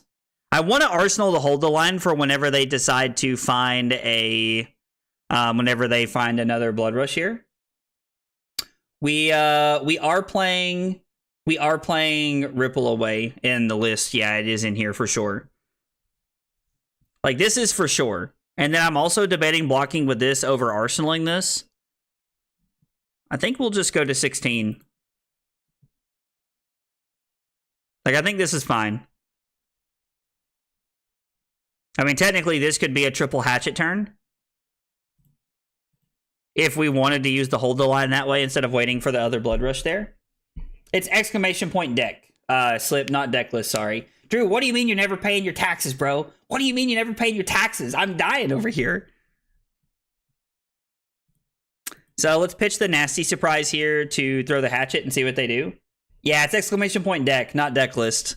Which is funny because, like, I know some people use deck, some people use deck list, but, like, I try to make my commands as short as I can because, like, I just want you all to be able to, I want you all to be able to use them. Like, and it, like, not, like, be, like, a burden to use. This is awesome. The fact that they took our hold the line is such a W for us. Like, that is, like, such a win for us. It's still, like, we were going to be able to get rid of the Dynamo counter regardless, but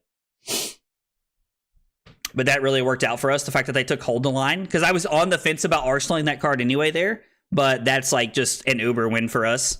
Go to 10. Go to 10. We have so much of a fridge left. We have our whole fridge left. Like, we have, like literally the entire thing left at this point. Arsenal that. Play Blood Rush. Play Blood Rush. He's probably just going to wild ride into something else here, but for anybody who's curious, this deck list is just the Alan Lube deck list that he was talking about and playing. Okay, so this is 7 go again. So right now we're looking at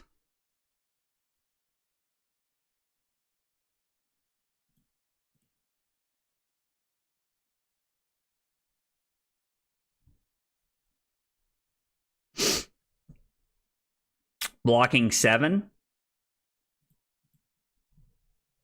We'll give the Fate Foreseen, and then we can just play the Goblet on our turn, which is pretty good. I mean, I think that's pretty good. Let me speak. Wait, what? Is there messages I haven't approved or something? No, I have mod activity on. Bro, Drew, what are you talking about, fam? Like, I'm so confused, bro. You have the floor, Drew. Speak to the people. Let everybody know what's up.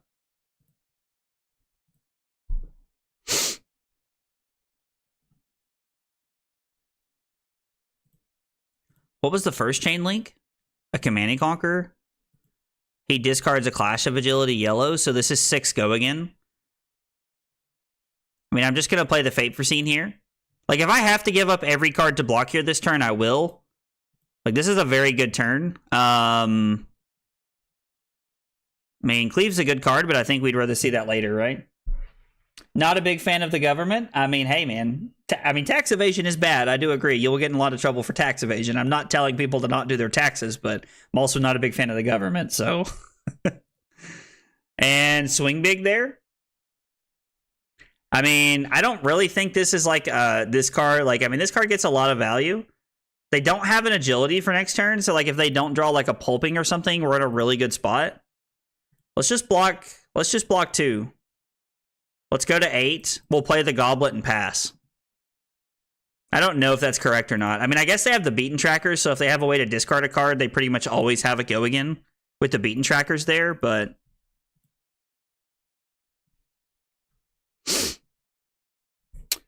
Play Cleave. Get out of here, Stream Elements.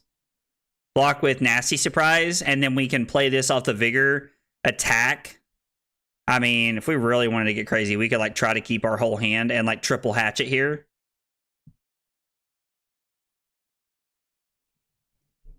If this hits, it'll be for 7 if it hits. I mean, I'm not either, to be fair. Yeah, no, I mean, I get it. I think you are giving sound advice there, Slip, telling people not to evade their taxes. Like, I think you're giving sound advice right now. Oh, this is great. Are you going to gain an action point?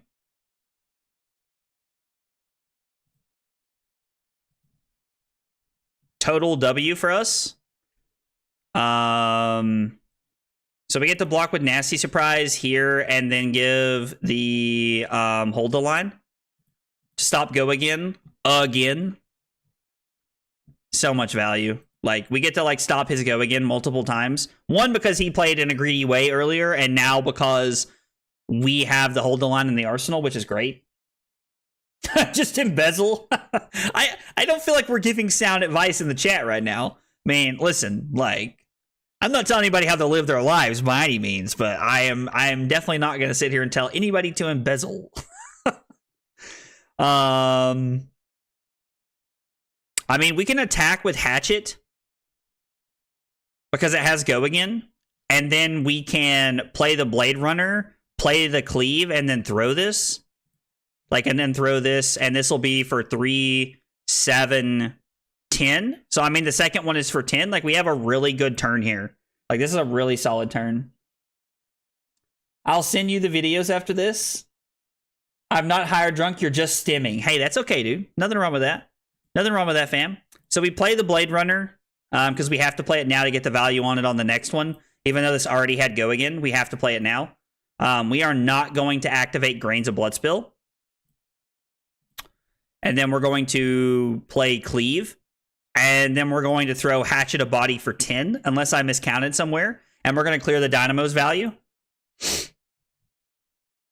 Yep, 410, which means my opponent has to give me Bonebreaker and Tunic and go to 1, or they have to give me a card here to avoid dying.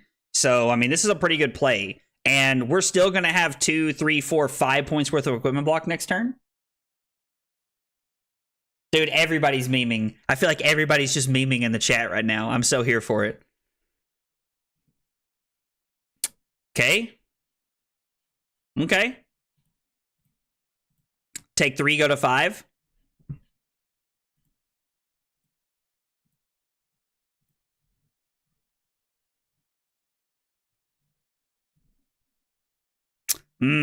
Sag, we can't buff this. That would be insane. That would actually be cracked if we done this. Drew, I'm not gonna lie, like, I'm a pretty big fan of the deck. Like, it's been a lot of fun tonight. Like, we've only managed to play 2 games in like just under a couple hours here, but like the game is like really clean. Yeah, there's that second reckless swing we were talking about. But like the deck is a lot of fun, and like I think it plays very cleanly.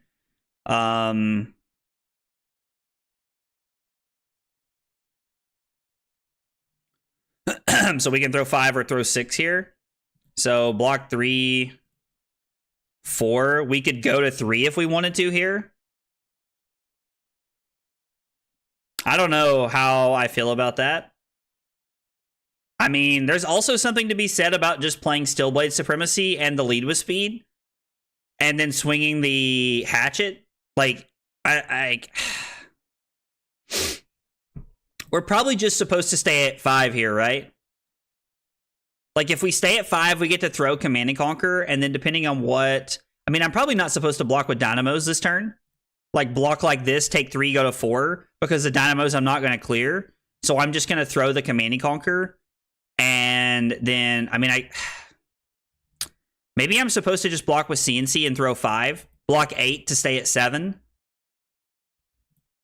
If I block 6, I take 2, go to 5, and then I can throw 5, which technically only forces the Bone Breaker out of my opponent's hand, but I do set up an agility for next turn. Let's try it like this. I think let's try it like this. I don't know. Like, this is still like where you guys are seeing my lack of like knowledge of the deck as a whole. Where like I'm trying to figure out these turns, and like I'm just talking out loud through about like what my thought process is here. That is like lead with speed is awesome because it sets you up for next turn, but man, it is so like when you need go again that turn, it's really tough. It's really tough. Hey, Zamoon, what's up, dude? How are you, buddy? Yeah, dude, I really like a lot of times when Alan like posts decks or talks about like deck lists, I actually end up really liking his lists. Most of the time, like I feel like he plays in a very similar pattern to me. Like he plays like very like yeah, I mean, let's make one. Why not, right? He plays like in a very like blocky, like mid-rangey style way that like a lot of the decks I like to play give me the ability to. So yeah, you are correct, Josh. I do like that. I would be curious to see how the Olympia deck feels, Drew, comparatively to this deck, because I think that like this deck like is like insanely good.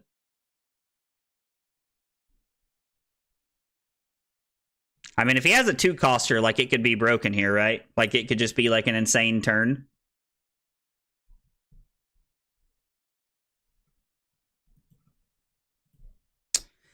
Am I supposed to just give 9?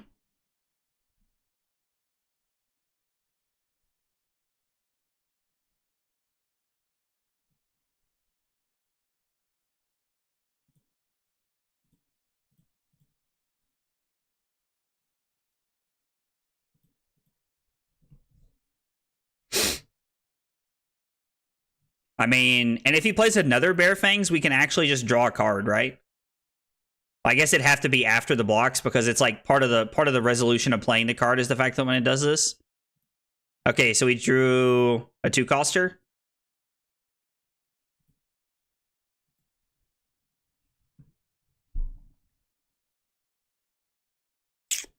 Well,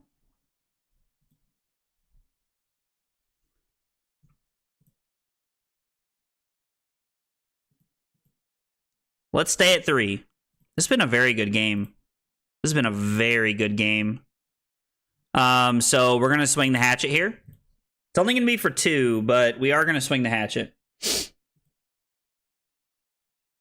The board game Descent? I've never heard of that. What is it?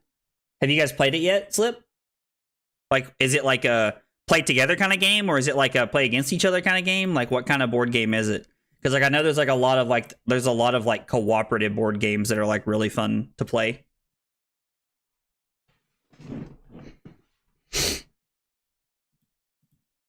Okay. Just go into 2 here. I mean, if you go to 2, I'm going to come in for 4.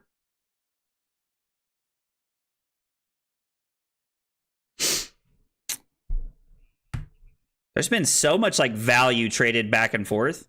Discarding the agile windup here before you even see what I'm going to do.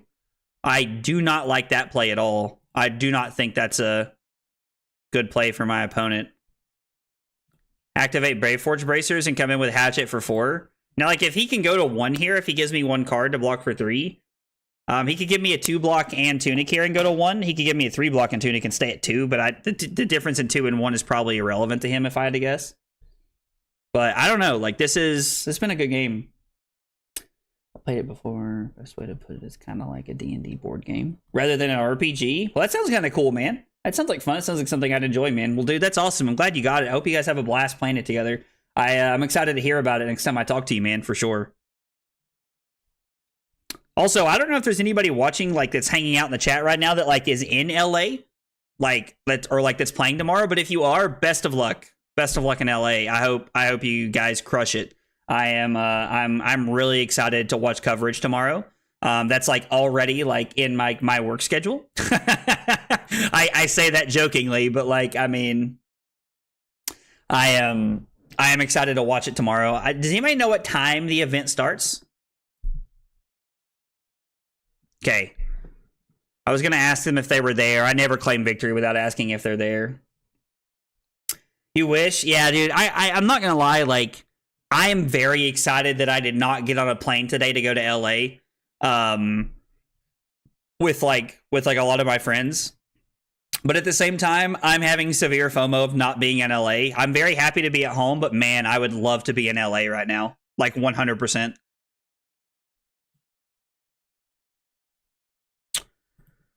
Going to 2 is just so scary.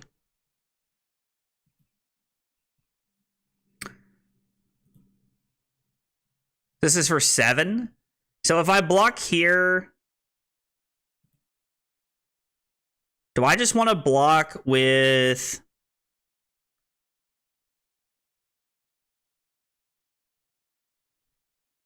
So if I block with Dynamo and Grains and give Sink Below, I can put the Cleave on the bottom. Try to find a blue. I'm at 2, which means technically there is another Reckless Swing in his deck that he pitched earlier that I could die to here. Why did you not go? Oh, Chips, I didn't qualify for LA, buddy. I didn't win a ProQuest to qualify for LA, so I didn't go. It was just like it's expensive to go to LA, honestly, and so like I didn't go for that reason.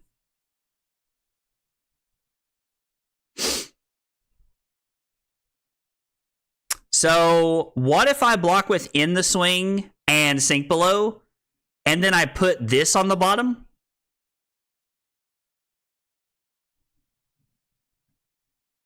If I put Spoils of War on the bottom, I can, even if I draw another red, I get to give +4 and then attack for 6 because of the Vigor, which means I'm guaranteed to take 2 cards out of my opponent's hand.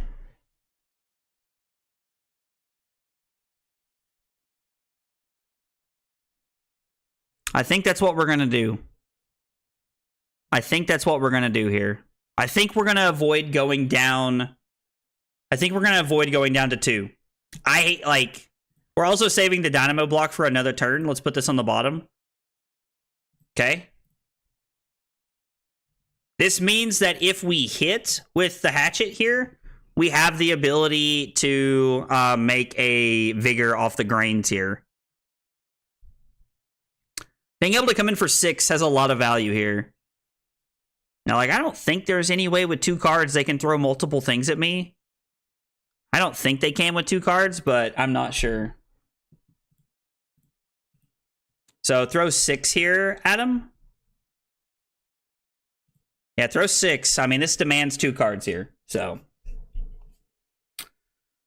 Dude, I hope so, man. Chips, I'm gonna be honest, man. Like that is my biggest goal, is like to qualify for the PT. I qualified for the Pro Tour when I played Magic back in the day, and like that was always like one of the funnest experiences I got to have playing Magic.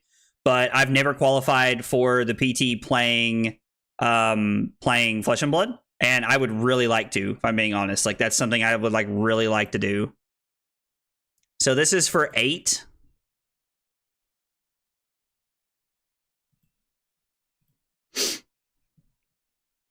So considering I am forced to give 2 cards here, I can give Glint and In the Swing. If I give Glint, In the Swing, Dynamo, and Bloodspill, I stay at 3. And then I get to throw Command and Conquer and again strip 2 cards out of their hand. And like we're kind of just like playing this weird like value game back and forth here. I don't know if it's correct to give Grains right there instead of going to 2, but I think this is a game that's going to have a lot of back and forth, so I want to stay out of Reckless range because I feel like I've kind of given up the last... I kind of feel like I've given up the last point of value that I can here reliably. Well, Chips, I appreciate that, man. That's like... That means a lot. That's a really nice compliment for you to say, man. Like, I really appreciate that. Those are kind words. It's tough to qualify for those high-level events, though. There's a lot of good players in my area, so it's tough. As a Jund mid-range kind of guy, so the hilarious part, Robert, is like, I feel like the player that I am now, I would be. When I played Magic, I fell into a really bad, like, rut of, like, only playing, like, one style deck. I played Burn all the time. I played whatever the best aggro deck in the format was, whether that was, like, you know, like, white, like, weenie aggro, or whether that was, like, you know, Burn or Mono Red or whatever it was at the time. That's what I played. I have been an aggro player through and through my entire time I have played Magic. But like I've like really ventured out and done my best to like play different style decks. So I literally have to block with 3 cards. God, that freaking sucks.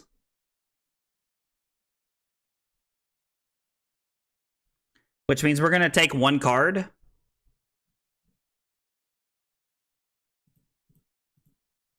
Yeah, that's the worst. We just actually can't do anything here besides swing the hatches. I think that's going to cost us the game. Him having to swing big there is probably going to cost us the game. Oh, I guess we can swing both the hatchets, actually, because of the Quicken token we get from blocking it. Just ignore me. Ignore me. You'd keep spoils. So... like, I definitely didn't make this play on purpose, but we still get to take 2 cards out of our opponent's hand here, right? So, like, throwing both the hatches is just better because it clears our Dynamo, right? Where he talks about mid-range, not her style. I mean, listen, dude. Listen. Like, I understand, Josh. I understand. I don't know, like, Dori's been a lot of fun. Dori plays that mid-rangey style game that I do enjoy playing. So, like, it has been a lot of fun to play this Dori list tonight. A lot more fun than I thought it was going to be, wholeheartedly. Just realized I was behind 4 minutes, LOL. Oh, man, that happens, dude. That happens. I mean, yeah, like, the Quicken token, like, being able to, like, block 9 and then just go, like, Hatchet there was really good because it clears Dynamo, which gives us, like, a really good play this turn, I think, anyway. Oh, yes. You love to see it.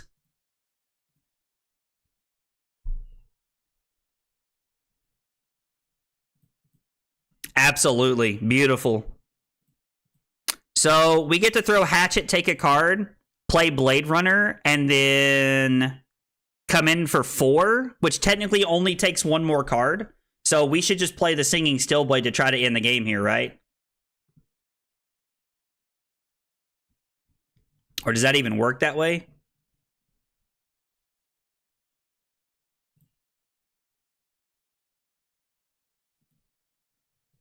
I mean, we have to start here regardless.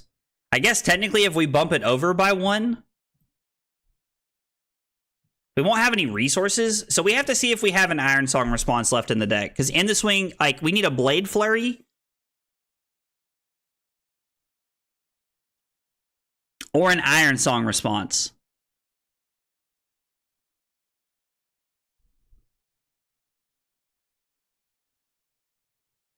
And I know we pitched 2 Iron Song responses early, so I know this works. Yeah, so, I mean, they have to give us a card here. So we get to go get the Iron Song response, and then we get to play the Iron Song response. And if you don't have the Reckless here, we win. Let's go. Man, what another grindy game, dude. Warrior plays like, dude, like, God, Warrior plays such long games, bro. Like, what a close game. Jeez, like, this Hatchet Dori list is kind of cool. And Josh, you can get out of here. I'm having fun, and we're not going to talk about it. Oh, God. Still waiting for Victor? It'll come. It'll come. And learn Warrior about seeing your opponent's blocks. I mean, listen. I do love blocking. Is this no hammer? Not acceptable? I like that, Kafrika. That's hilarious. That's a really good one. Dude, Drew is all about not paying taxes tonight, man. Let me tell you. Drew is all about not paying taxes tonight. Okay. Those big hydrates we did, I have to pee again. I'm sorry, guys. Like, the 3 big hydrates we did, I have to use the bathroom again. We're going to take, like, a 2-minute break here. I'm going to run and use the bathroom, and I'll get another cup for whoever does another big hydrate next. And when I come back, we'll be playing more Dori. Thanks for hanging out tonight, guys.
Okay, guys, short break, and we're back. And we got our deck. Let's go ahead and throw in 3-0 tonight. Dori deck's feeling pretty good. Hopefully we don't run into like a Dromai or a Prism or anything. I don't feel like that would be too good for us, but I do. I have enjoyed playing the deck. Like, it's been a lot of fun. which is funny because like I genuinely before I think we want to go first. They're trying to set up against us.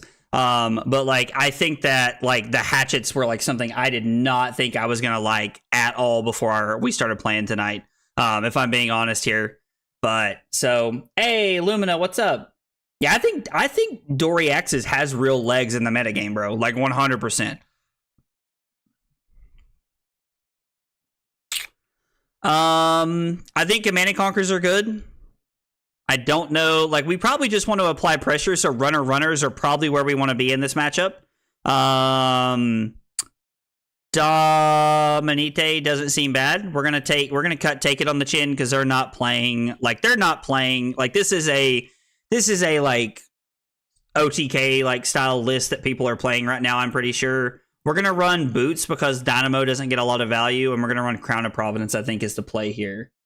I think this is what we're doing. And hey, Lumina, what's up, dude? Sorry if I said that a minute ago. I may or may not have. I can't remember.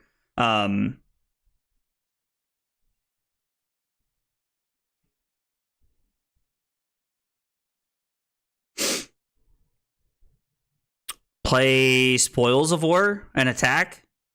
Oh, he's on Ironweave, so maybe this isn't like hard fatigue like I thought it was, or not fatigue, but like OTK, or maybe they're using Ironweave as like one of the pieces there. I'm not sure.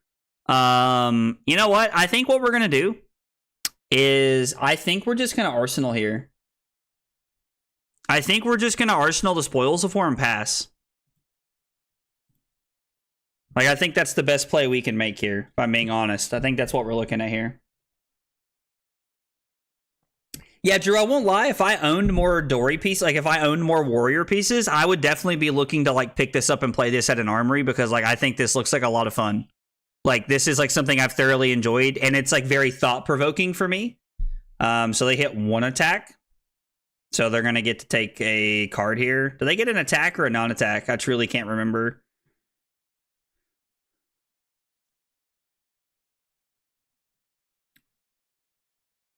Put an attack action rule this way. I mean, I think we're just going to take the one here, right? Like, I mean, like, if he's going to attack, he put the Shrill into his hand.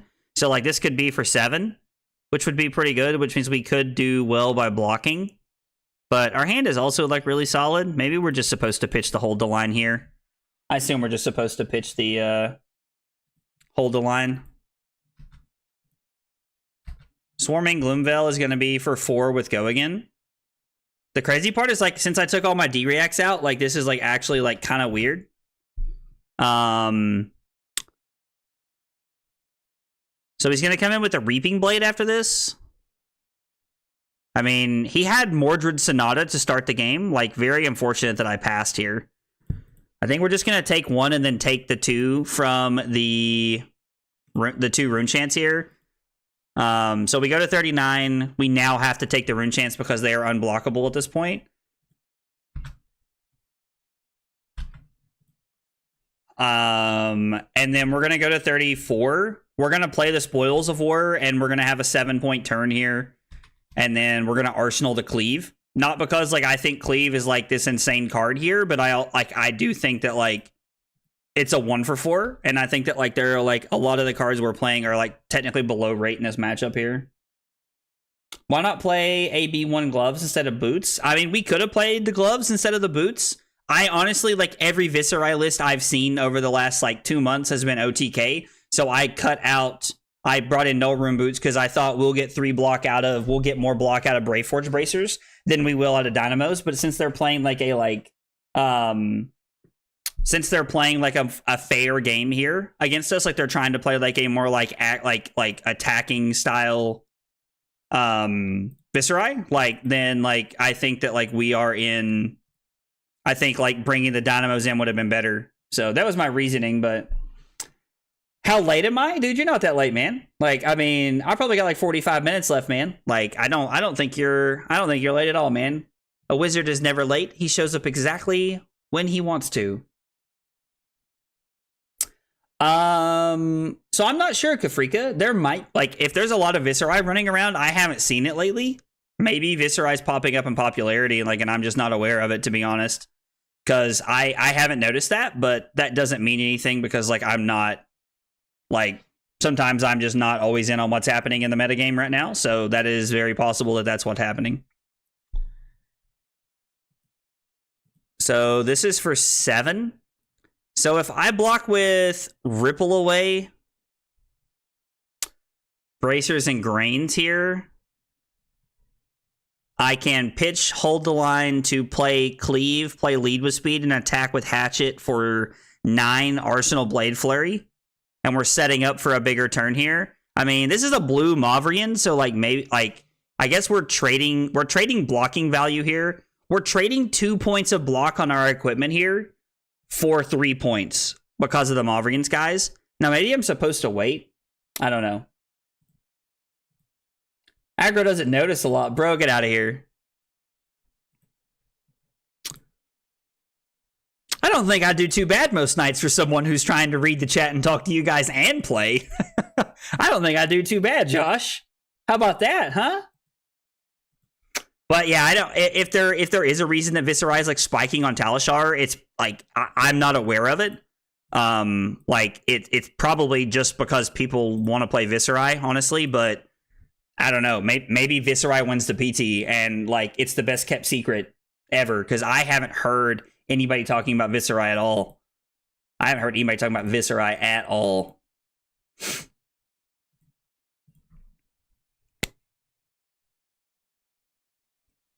We're gonna have to find a turn to try and get back into the game here, where we can value them out. Like man, this would have been, we would have already have gotten so much value off of Dynamo if we had it in. Bro, Josh just out here trying to drown me.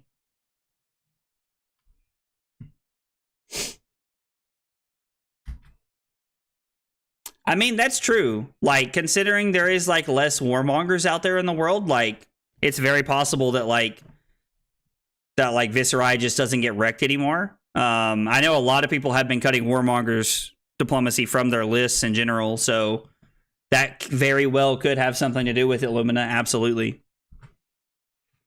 And a sink below, so right now my opponent's taking 2.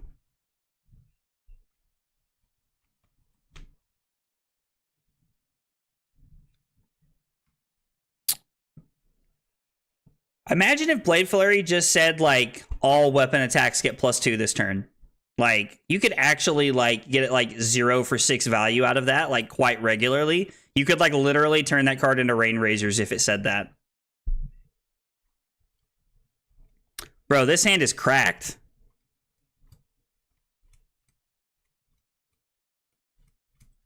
So, throw Hatchet with the Agility token, go again, double Blade Flurry for 6. Throw Hatchet, play Blade Runner, and then throw the last Hatchet if the first one hits. Like, we get a lot of value here. This is actually an insane hand.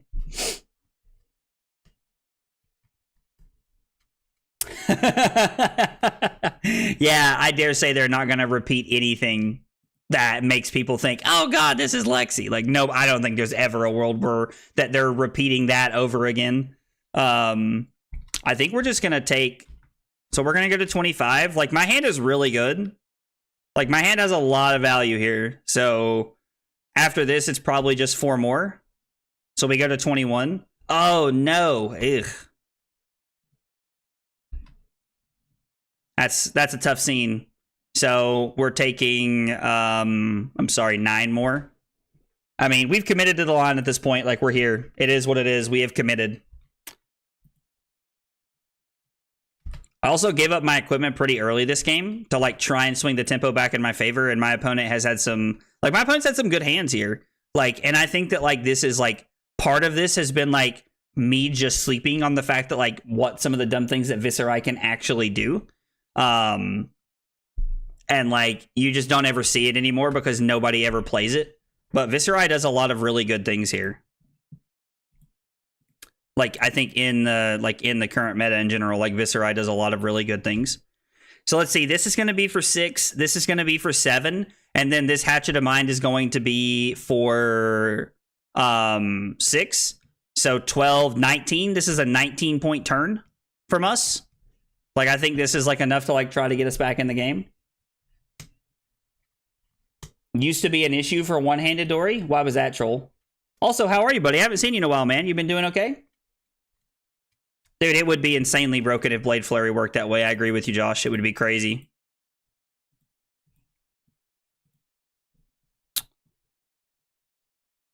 No. We are not going to create a Vigor. We are going to throw Hatchet Dori for 7, which is very good here. Yeah, I mean, Rosetta was just dumb, bro. Like Rosetta was like really good. Rosetta was insane. If we had had another blue, we would have been able to do multiple things here. So Viserai can fall down to 15 here if they want to keep their hand.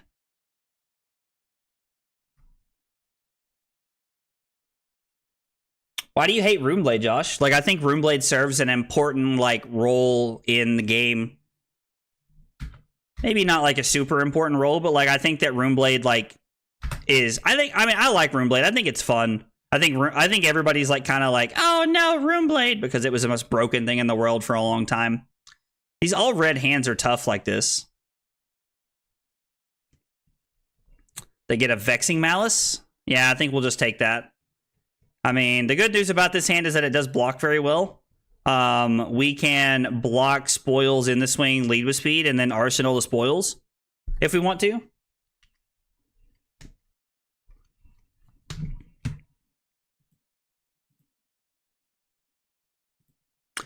This feels like a Creeper's activation, especially since we've taken one. I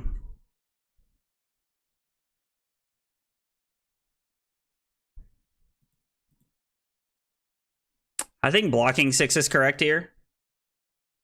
Yep. That's insane. Yeah, I mean, there's not much I can do about that.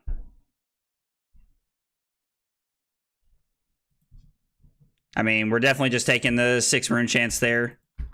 That is unfortunate for us. Not a whole lot I can do about that in that spot. I think we're just forced to block 5 here.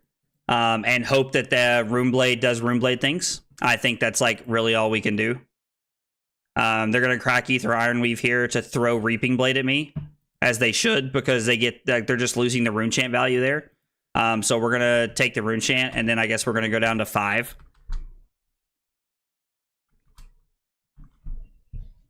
This game started out in a very poor way for us here. Like, also, like, this is the only Viserai I've seen not playing OTK, so, like, bringing in boots over, like cutting the Dynamos is, like, cost us a lot of points this game. And this was not something I thought was going to be relevant here.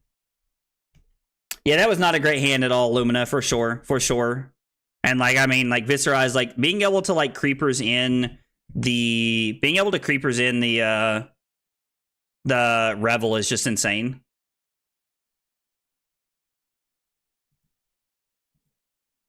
They do gain an action point by pitching into that because it gets to see costs like that. What all do they banish? Malverian Skies. Wow, so they just get to take. Man. I mean, we have to pitch. We have to block something. And they have 2 action points, which is, like, super dumb. I did not know that you could, like, blue lead the charge and, like, pitch into Sonata to do that. That's really good.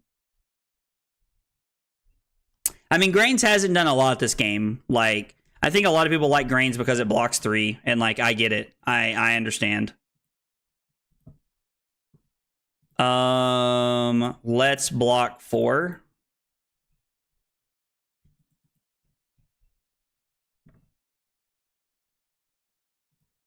Being able to Gloomveil there is, like, really good.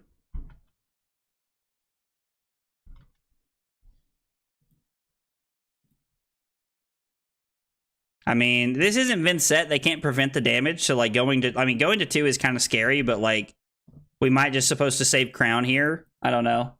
I mean, I feel like I've tried to, that was a mistake because now we're going to go to 1. Yeah, now we're going to go to 1 because we can't stop this. That was actually a mistake right there. So now we're at 1, which means we're just, like, Omega dead to anything. So it's probably just used to like correct to like block with the Crown of Providence there and crown something, like crown that away looking for a better card. I don't know. And unless they like literally just draw a hand that like does nothing, like we've lost the game. But even like their hand that does nothing makes a rune chant attacks with the Reaping Blade, which means that like our turn is like literally 2 cards. I mean, Grains has felt pretty good tonight throughout multiple turns of the game, but like I agree that like I don't know, like Tunic is like I mean Tunic might just arguably better. Like to be honest, like Lumina, I don't know. To sink the 2 block and get something else. I mean, yeah, that's like that would have been very good, Troll, and we're just dead here, right? Like we can only stop so much of it. Good game, opponent. Well played. Our opponent started off very hot that game, and like they just like never really slowed down. Which is like what, I mean, I think that's like what Viserai does to some decks. Like when he like when he's like rolling, he's rolling. Like you don't need Rosetta to have broken turns. Like all of Viserai's cards are already very good as it is. I guess we'll go second into this matchup. I don't know. Do we just want everything here? Like, I know we want these, and we want these for sure. The Dominates and the Take It on the Chin are very good here as well. I overvalue my armor sometimes? What do you mean? Like, am I not blocking early enough, you mean, Josh?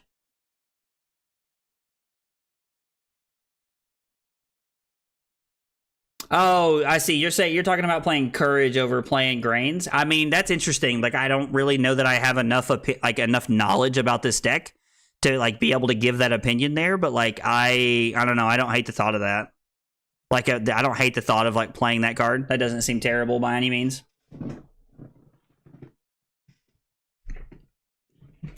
And they loaded 69 cards into us. Okay.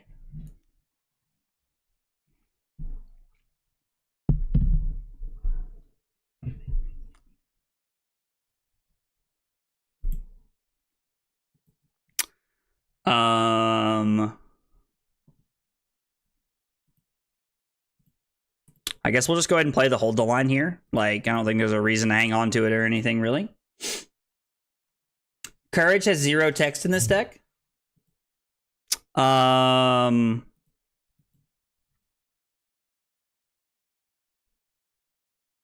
it not make the hatchets cost 1 less, Robert? Does it not do that?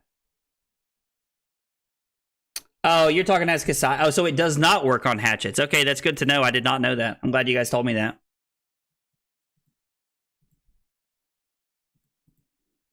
I mean, there's a good chance we're going to be able to clear it, right? So we're just going to block. Like, there's a good chance we can clear it.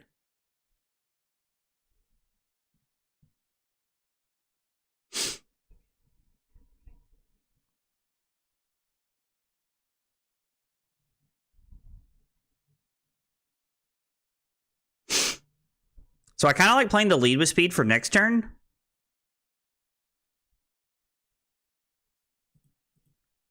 Like, we can play lead with speed, play spoils, and then attack with hatchet.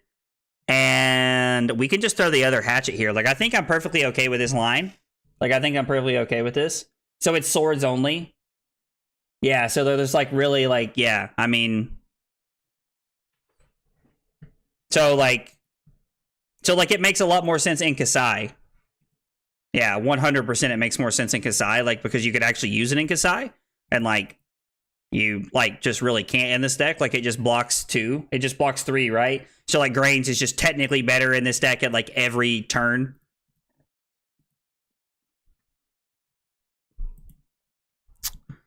So we're going to play Goblet to set up for next turn. We're going to throw Hatchet, and then I'm just going to play the Blade Flurries here. Like, we're just going to... I mean, yeah, like, we might as well. Just seems good. And if this hits, we get to create a Blood Spill. Or, I'm sorry, we get to create another Vigor. And this is for 5 now. And same thing here. If this hits, we get to just create another Vigor, which is fine. They took 5 to keep their hand in testing. We have 2 Vigors, and we're going to Arsenal a D-React, which is pretty good. Against most things, like, in their deck, this is actually really good. I'm a pretty big fan of this here. Mine Goblet. Mine nothing. Get out of here. No jokes tonight. Get out of here, Robert. Robert. I think I just said Robert. Good lord. Yeah, there is definitely like a Saber Hot Streak Dory. Like I've seen that list before. Like, and I think that like that's a pretty cool list. Block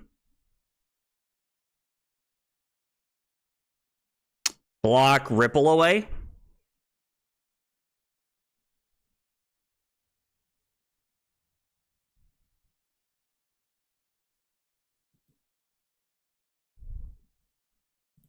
I think we'll take one and save the Dynamos for something else. The agility and the double vigor actually allows us to do some pretty dumb stuff here with the hit and run. We can keep the blade. We can block with the blade runner here. Right? Because we have 2 resources, which is for these. And then we need 1 resource to create a vigor. And we need 1 more resource to attack with the hatchet a second time if it hits. So we're just going to block 3 and take 1. I was not expecting Scar for a Scar right there. That was interesting. Scar for a Scar was a spicy one, to say the least. And we definitely could have blocked with Dynamo there, but I just kept trying to hang on for better value. So I should have just taken the value off Dynamo, and I got too greedy, which is a good thing to take in mind. It's a good learning point for me, I think, right here. Like, I got a little bit too greedy, trying to play around whatever else they could do. On the Scarf, I don't think it was correct to block with it on the Rabble, but I definitely think that I should have blocked with it on the Scar for a Scar, 100%. Play Hit and Run. Throw Hatchet for 6, and then we're going to get to throw this Hatchet for 3 because we hit, so Dory doing Dory things here. I ate some Mexican food, and I've been shitting for days, so I'm never paying my taxes. Oh, man. Well, Drew's been on the toilet for days, everyone, in case anybody was wondering. Oh, I assume this is a D-React incoming here. Yeah, it was like, I assume there's not a world where they're taking 4. I think that's only the second time tonight that I have messed up blocking with Dynamos. That I can at least tell. There's probably been other times, but at least that I can tell.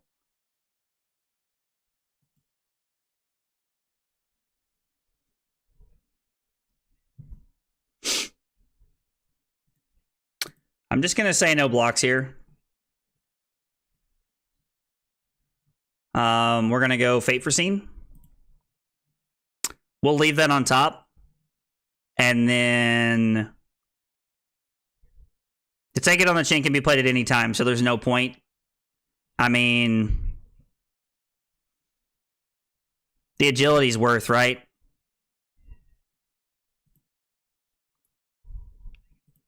So we take nothing and create an agility token, which is pretty good. So we get to attack for it, Hatchet for 2 go again. Dude, there's a Part the Misfell trailer? Oh, let's go. There's the new set trailer is out. Dude, let's go. Get freaking hype, bro. That is exciting.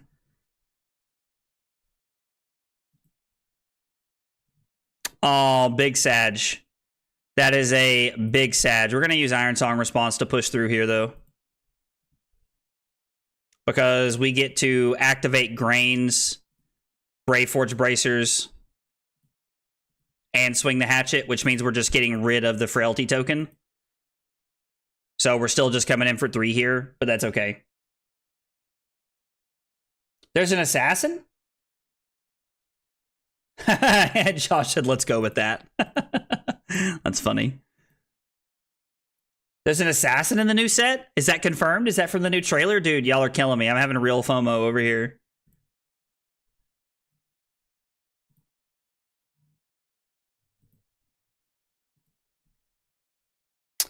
I really just can't take this, right? Like, I really have to give them something here.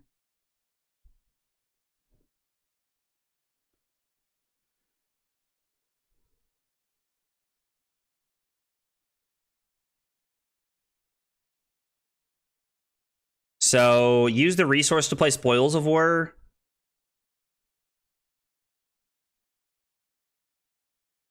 Throw the Hatchet for 4. Throw Command and Conquer. Make a new one. And then Arsenal the Spill Blood. Actually, I should probably just use it when I know I have go again, right? Or should I try to save this for like a triple turn? Actually, it's just correct to block with the bracers here, right? I mean, I guess technically the Dynamo plays around me having them using the flick knives here. No, we're not going to sink anything. They are going to shred me. Okay. So I'm going to take 3, and they're going to give me a frailty token. It is by far the best thing they can give me here. It's worth guaranteed 2 points almost every time. It's not in this hand. All 3 heroes spoiled? Bro, what is it? Dude, let's go. Well, oh, man. Oh, my gosh. I'm like really... I feel like I'm really missing out over here right now. Y'all are killing me. So I think coming in for 3 with the potential on hit is pretty good here. And then I get to throw Command and Conquer.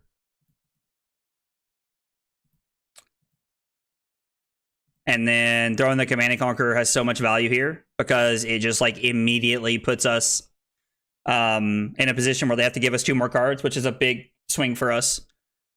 Not only on tempo, but also on like deck, like card economy.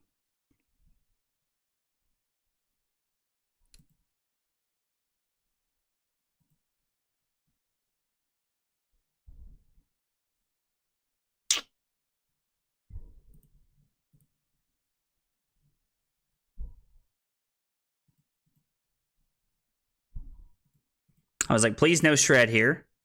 So play axes, play hit and run, or play spill blood, play hit and run, and then swing. And then it's 4 into 5 dominate. Is it better to just play the lead with speed and set up here? I think it is, right? So like if I play the lead with speed here, it gets +3. I play the hit and run for go again, which means this is going to be for 5 go again, and then I'm going to come in for 3. So this is 8 points, I guess, versus 9. So it's 1 less point, but I get to keep the spill blood. Fable E-Strike? Bro, there's a Fable E-Strike? Are you all guessing right now? New, Enigma, and Zen. Dude, there's a Fable E-Strike? Bro, that means now I gotta have that as my part of my collection. God, that thing's gonna be $1 billion.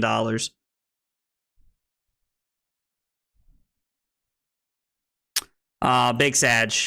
Big Sag, they're gonna hit us with the inertia. I'm not gonna make a Vigor because I want to be able to swing this here. But man, Fable E-Strike is crazy. Part to Missile is gonna be insane, Harrison. I'm really excited to see this. Hero spoiled in the purple Discord in the official card reveal. Oh, you're messing with me, Robert? Bro. Dude, Robert. I'm curious to see what the new Fable is. Like, I am like slowly growing my collection of Fables. I'm only missing 4 right now, and it looks like I found a way to pick up an Arknight Shard. Which I'm pretty excited about. The Inertia Trap was like a big Sag right there. All right, after the game, we're going to pull up the purple Discord and look at some of the cards here and see what they are.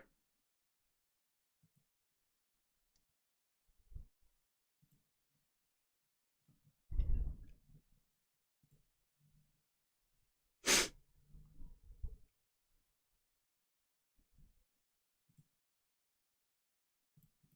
mean, let's block like this, and we have the potential to Arsenal the Sink Below.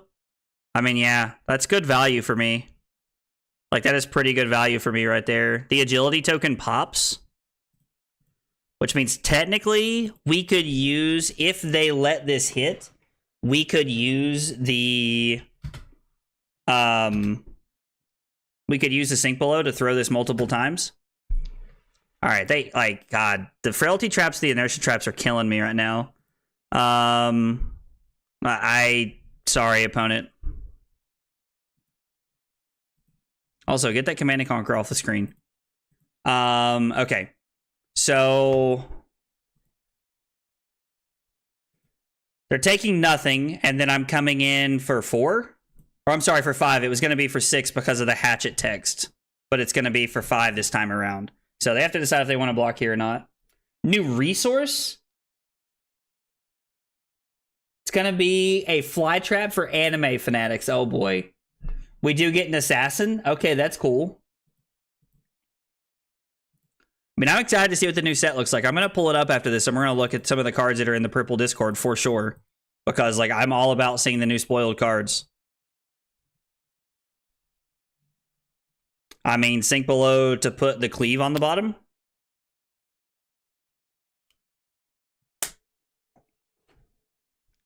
And then I guess, like, worst comes to worst, we can just, like, what is this? Equipment or reactions? I mean, I have a sink below, so we're just going to block.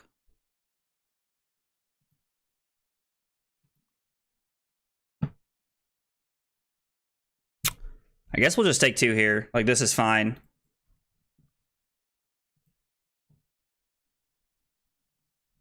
I mean, I guess we can just overpitch to throw the CNC here. Like, wish we had an agility token or something, but I guess we can just overpitch.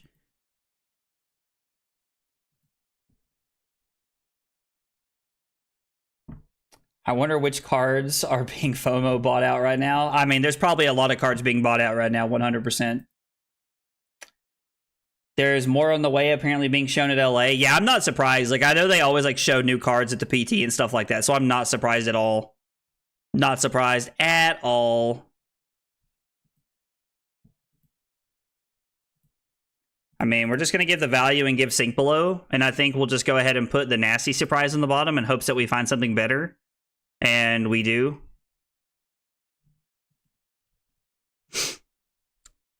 So, is it block with hit and run? I mean, I guess technically we should just take this, right? And, like, we have to arsenal the lead with speed. I could block with lead with speed here. I don't think that's correct. I do think this is going to come down to cards in deck. Because they're about to go to 37. Oh, they're going to throw something else at me? A death touch. Okay, so never mind. We're just going to block 6 here. Oh, next time you block with a reaction. Yeah, we'll block like this. Like, I am convinced this, like, based off the way the game is going, this is going to be a matchup that comes down to cards in deck. Like, I mean, unless, like, somebody starts having, like, really aggressive turns here. They're bringing back Aura Swings, so you can attack with Spectral Shields now. Oh, man, here we go. Assassin Imp that banishes off the top of the deck and lets you play. It's going to get bought out because of new. Lol, they deleted them off the purple Discord? Are you serious? All the new cards are being deleted off the purple Discord? That's sad. All right, maybe we won't be looking at the spoiled cards after this then. I mean, I don't know. Like, if there's not anything to look at, there's no point in looking, right?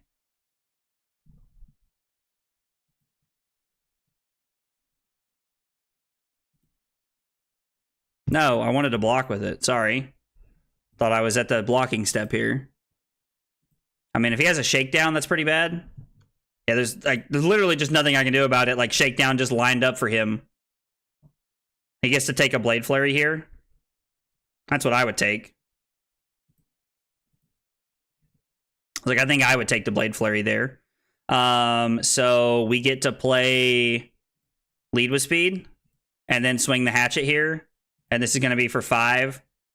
And then the fun part here is that if... No, we can't swing the other one. We can't swing the other one if we wanted to. Never mind. I already posted them, though. Never mind. Oh, they're back in better quality. Okay. And all the marvels have been shown? Okay, they're in my Discord? Okay, cool. We'll pull it up after this and look. Like, I definitely want to see it after this. Like, let's get, like, a live reaction going while we're looking at this right here. Like, I'm pretty pumped to, like, see what the cards are. Our opponent said they are thinking to, so we're going to say no problem here because I completely understand. I think our opponent realizes that they need to get some damage going. Like, that, like, I mean, like, they do mill cards out of our deck, but, like, we still have, like, we get a lot of value out of our stuff over the course of the game.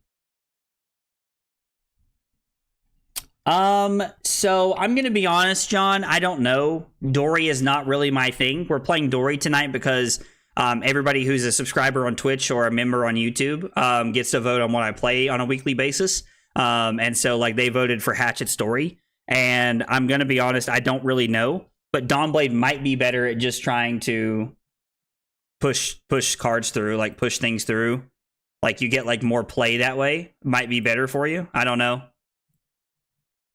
And then this will be for 3. They're not thinking they're looking at spoilers, bro. That would be hilarious. If they were actually just looking at spoilers, fam, that would be awesome.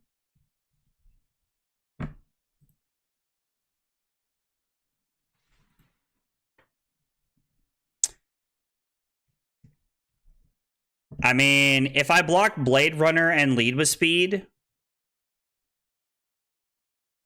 I get to... This could just be... Like, there's no way this is just 3, right? This feels like they want to use black tech here, if I had to guess. So if we block 6, I'm able to actually... If I block Blade Runner, lead with speed, and Dynamo, I'm able to swing Hatchet. And then swing the next Hatchet within the swing up.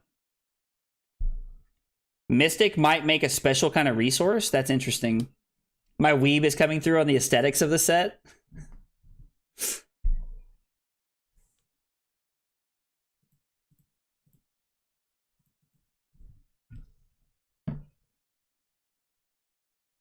Oh, man. Blowout.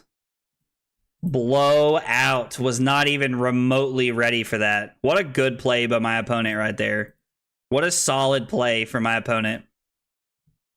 That, man, that was really good. That was really good because now I'm at 23. I mean, I have no reactions. If you want to take 2, that's fine. I'm going to activate Grains, activate Braveforge Bracers, and then throw Hatchet for 4. No? Okay. I mean... They have a lot of Arsenal disruption that we haven't seen yet. What have we seen? 1 Command and Conquer and 2 Leave No Witnesses.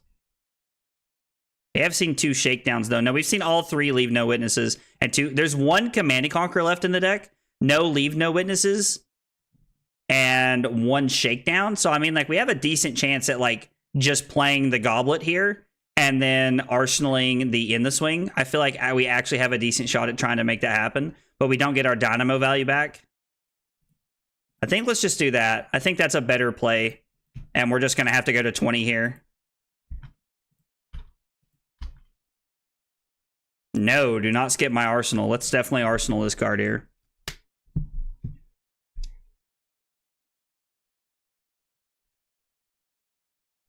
So I have cards I can block with here. I can take the Nerve Scalpel. That's fine. I have cards I can block with here. Quick, someone clip the blowout line? What? Dude, Drew, I appreciate you throwing the deck to me, man. I'm actually thoroughly enjoying it, man. Looking at spoilers in the Discord. Dude, I'm so excited to see all the spoilers here in just a minute.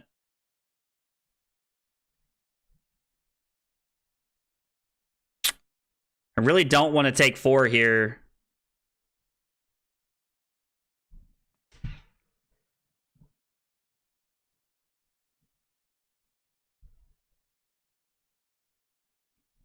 I think this hand's in bananas, though. Like, I think this hand is, like, actually crazy. So, we get to swing Hatchet of Mind. Do nothing. Well, I guess technically we can...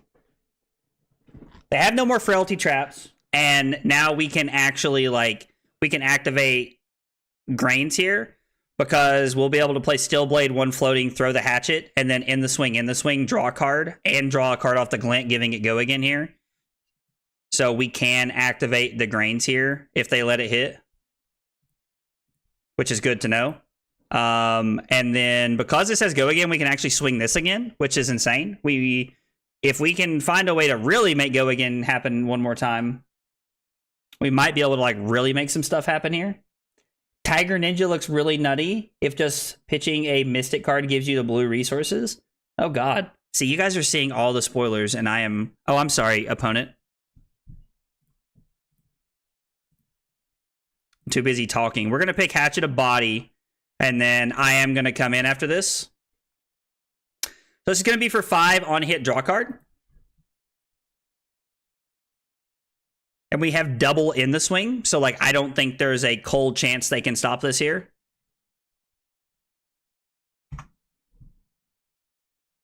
We're going to play Glint of Quicksilver to give it go again here. I mean, I guess we're supposed to wait. I don't know. Like, I think I have to play this. I'm doing this now because even if they have another Sink or a Fade, it just doesn't matter. I mean, we're just going to go ahead and do this, right? Like, we might as well just, like, push through the value here.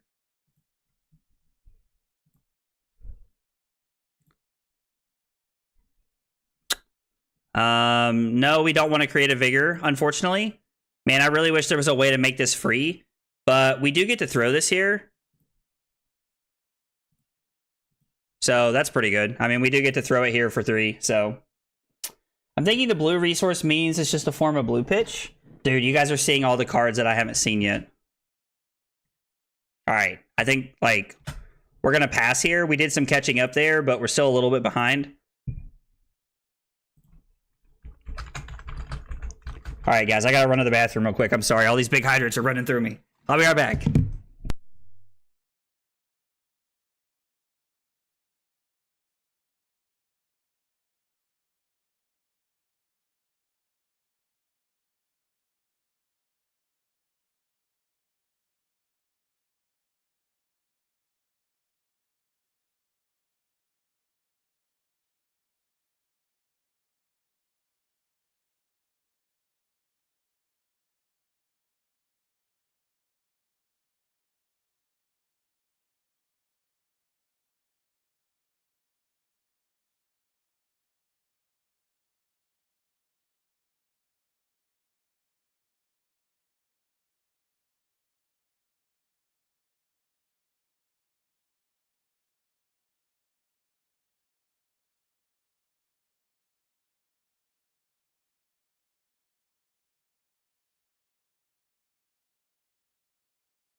Okay.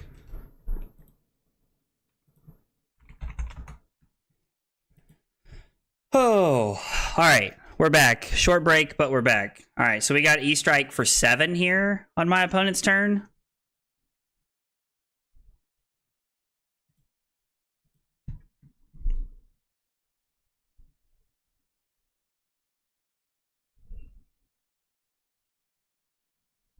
I do not have a way to actually use the Blade Runner because I need 1 for the Hatchet, 1 for this, and then 1 more. I mean, I could if I take some damage here, but I don't think that's correct. So if I block Cleave, Blade Runner, and this, and I guess technically I'm not supposed to block with it, right?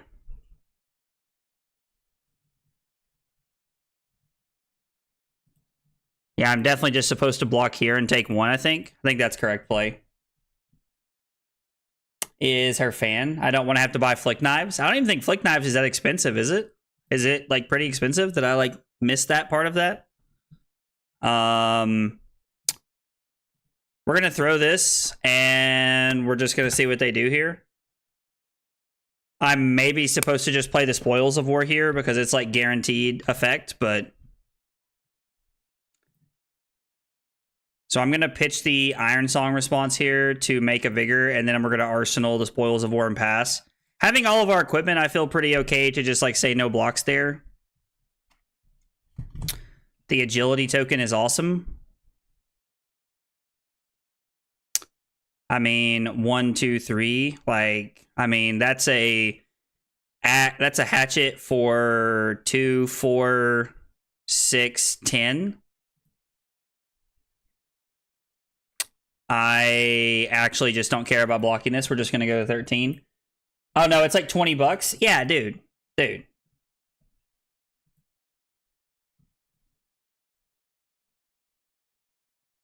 The Ninja looks cool. Well, now I'm excited to see it. I mean, I've been excited to see it, but now I'm really excited to see it.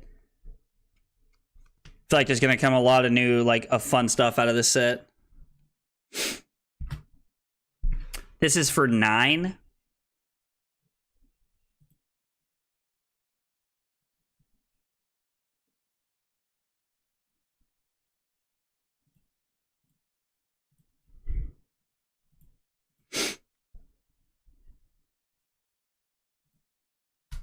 We'll just go ahead and make an agility token and soak up everything here.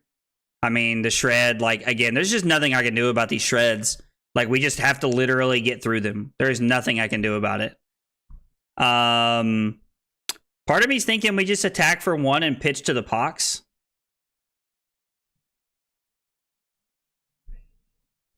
Like, if I take 2 and go to 8, like, I mean, there's a decent chance, like, we're in a pretty bad spot. It's pretty much just Tiger Ninja. All right, well, that's cool. So this will be for 3.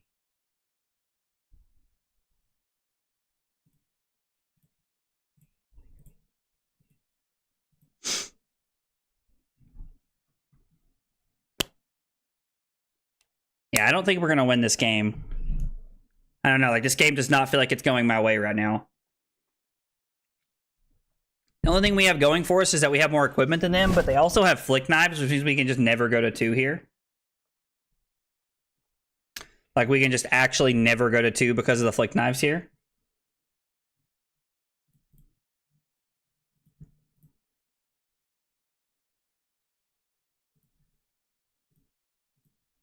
I'm really excited to see what the new heroes look like.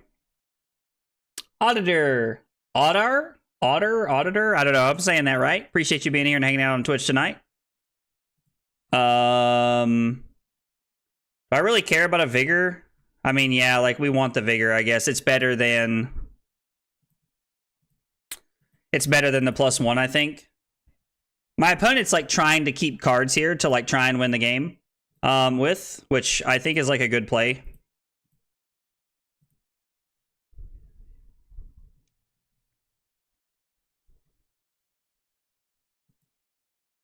Five, go again here. We don't really have a great way to give go again, so I think we're just going to look at going to 7 here.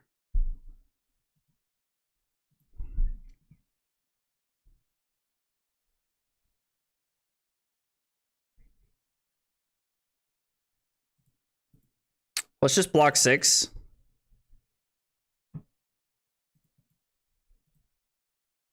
We lost 3 cards out of our deck, and they lost 2 that turn. Probably weren't supposed to block with the Dynamo there. I mean, we would be at 6 if we didn't block with the Dynamo. I think arsenaling and trying to set up like a crown hand is the way we're going to have to do it. We're going to have to find a way to push damage to get back into this game. Like, we are in a spot right now where, like, we are not doing that, and, like, that is bad for us. Take it on the chin is good, and gives us, like, a real chance to try and do something here. So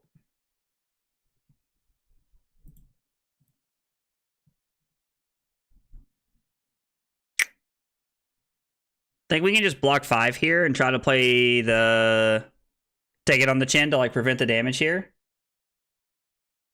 Buy your Crouching Tiger Marvels now. I will buy them after this. It's like 3 resources to get a Tiger and tutor a card? Jesus.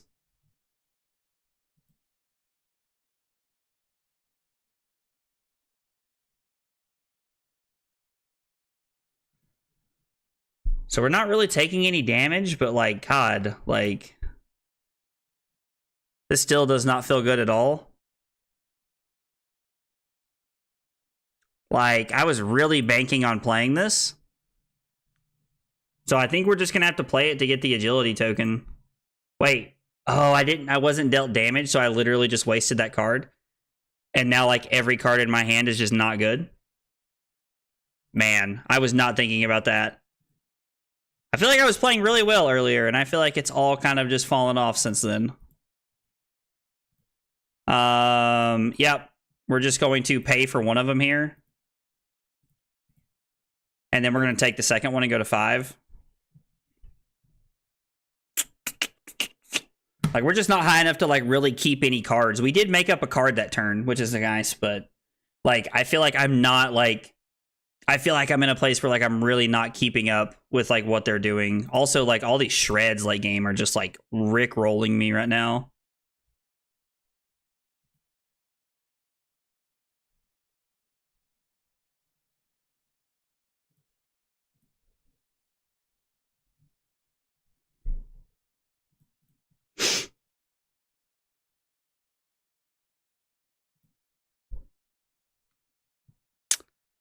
I mean, I can't go to 2 here, so I'm just going to play it to avoid going to 2. The new artwork looks good.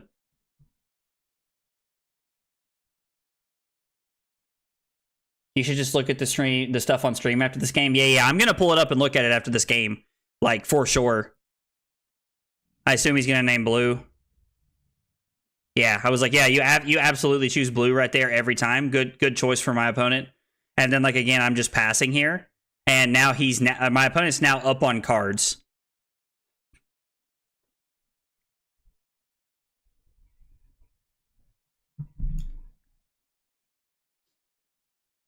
We were able to win the Bravo game at the end of the game because we had tempo and we were stripping cards from their hand, not the other way around.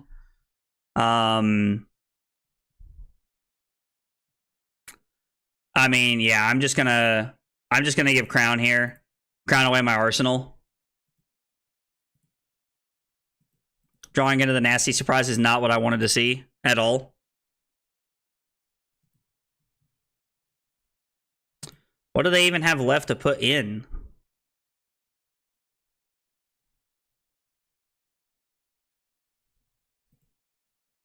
What do they actually have left to put in? They just pitched their Command and Conquer last turn, I think.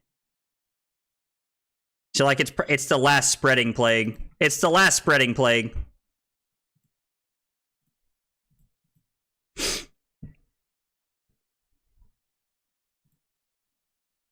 That's okay. We can sink below that.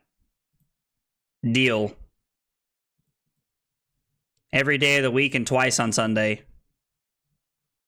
I mean, we could try to draw a card here. Ugh. We're just going to have to get value here. We're going to have to try to crawl back into this game, but I don't know that we can.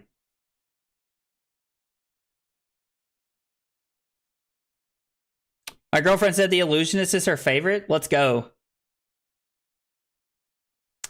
I'm going to hope I like new because I don't like Illusionist or Ninjas. I mean, that's fair.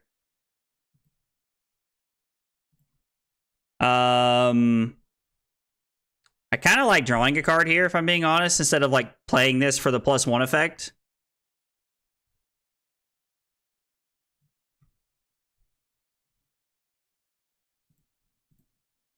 I mean, let's just draw another card. Like, it's not, the copper's not doing anything.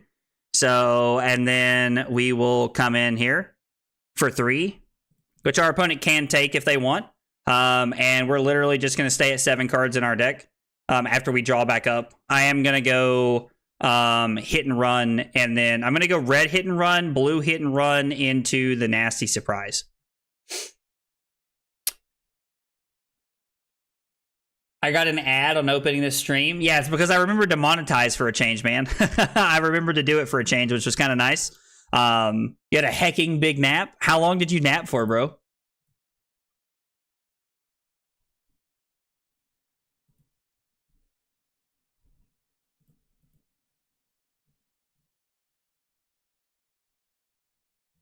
I mean, there's a spreading plague left. I seriously think we just have to, like, hope it's not like a 6 here. I don't know how you can have any 6s left.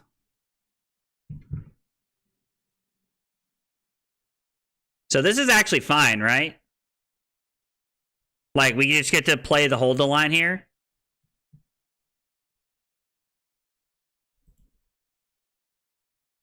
And then he's going to play the Spreading Plague. So it was somehow the Spreading Plague and that. So... Yo! Let's go! Kyle with 23 months of support. Dude, thank you for that Prime sub. I really appreciate it, brother. Appreciate that a whole bunch, my man. I think we're just going to go ahead. Like, we had a pretty decent turn lined up. I mean, okay, so we take 1 and go to 2. Like, that's fine. I think our opponent thought that might kill us, but like I don't know. That was weird. That was really weird. 3.5 hours easy. Maybe more. I'd have to ask Allie. Bro, it sounds like a really good nap. I took a nap after work today. Carly and I took a nap before I started streaming. I think we slept for like an hour and 15 hour and 20 minutes before I went to work today, or before I streamed tonight, I mean. So there are no more spreading plagues, which is kind of nice.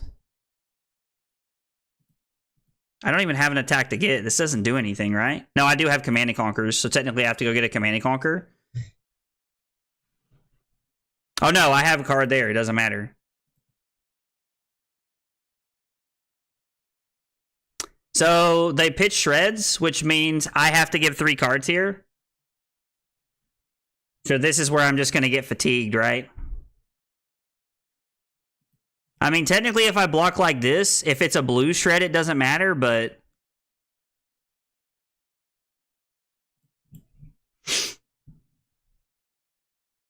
Oh, it's the red one? Jesus! Then they're going to Flick Knives me with the Spider's Bite. Yeah, and that's going to do it. GG, opponent. Well played. That was a good game. That was a very grindy game, and my opponent played that very well. Like, they played that a lot better than I did, for sure. Man. Okay. Okay. We've waited long enough. It's time for spoilers. It is time for spoilers. We have waited long enough. We're going to close out a Talishar. I'm going to find... We're going to find the purple Discord so that I can look at the official... let's see. Where are we? Spoilers. Official card reveals. Let's get to the new set here. I'm still looking at old cards. Hang on. Let me go ahead and slide this over so that you guys can see it. Okay, let's go. Time for spoilers, baby. Let's do it. I'm pretty pumped, honestly. I'm pretty pumped to like get like live reaction going here of some spoilers. Judge promos, Ether Arc. This is all stuff from last set, right? Yeah, spoiler. Today. All right, here we go. So we have new Alluring Desire.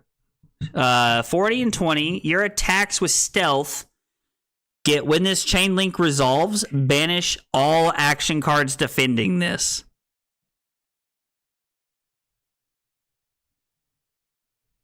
Oh, so it's just banishing cards instead of putting them into the graveyard. Okay. So, okay. And instant. So it's this is the 3 blue resources that they were showing us.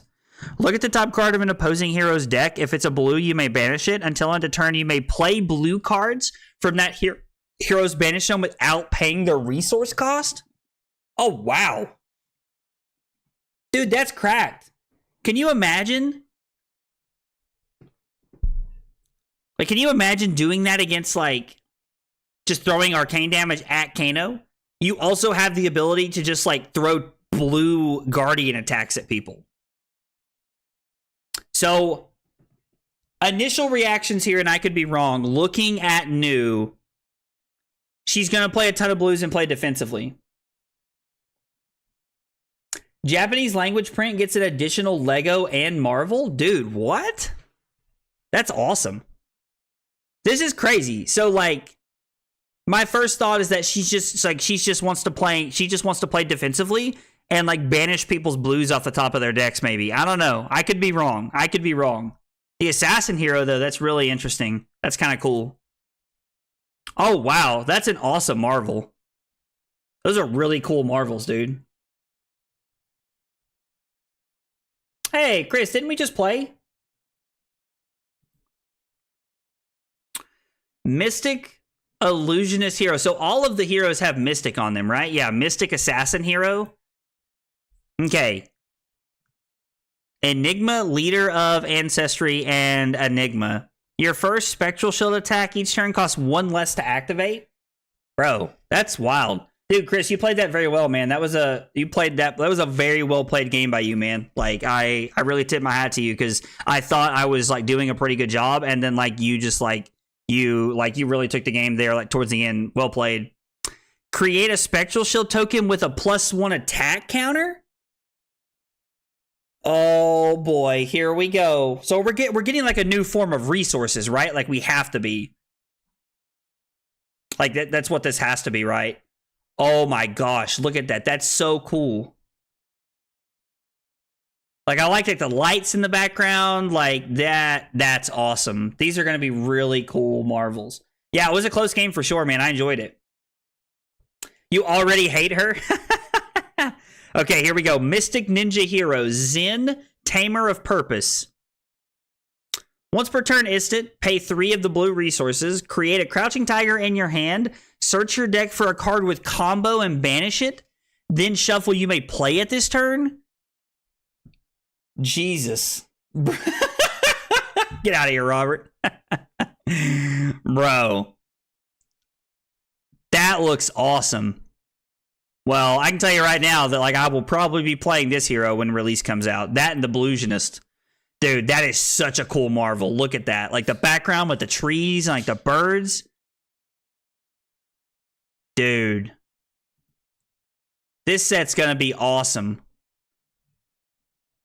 Yeah, let's see. It has to be a new resource thing because be able to pitch 4 blues every turn to assassin to play a card from the deck for free, which would be insane. Yeah, no, I mean, yeah, it's not once per turn, right? Yeah, it's not once per turn. Like, yeah, there's like, this is really cool. This is awesome. This is going to be an awesome set. This is going to be an awesome set, to say the least. I'm really excited for it. Let's go ahead and get Discord back over here. Yeah, this is going to be like a really fun set. I'm like probably going to go like buy a Marvel Tiger online for like $15 or something and see if they're still pretty cheap. See if I can find any while they're cheap. Guys, thanks so much for hanging out tonight. I appreciate you guys being here. 3-2 wasn't exactly the record I was looking for, but considering I don't really play a lot of Warrior and I haven't really played Dori like really before or Hatchet's like style at all. I think like felt pretty good. The 3 wins we got felt pretty good tonight. And the 2 losses we had were very close games that I just kind of like fell out of favor of at the end of the game. I think part of it due to me reading the chat more in those last 2 games, and also part of like, I think my opponents played very well towards down the stretch there. So like overall, like I think the list is a lot of fun, and like if I own Grains of Bloodspill and Valiant Dynamos, I would look at playing Hatchet Dori more regularly in person. It's at 30 here? Yeah, not anymore, that's for sure, dude. Yeah, New will be pretty rough against Dromai for sure. But guys, thanks so much for hanging out. I appreciate you guys being here. There will not be a stream tomorrow. I don't know if there is a stream on Saturday. I don't know. I know that Saturday night I'm out of the house, but I don't know what Carly and I are doing on Saturday, so I'm not sure yet. And then maybe one on Sunday. I have no idea. Hopefully I'll see you guys this weekend. If not, I'll see you guys next week, and have a good weekend, guys.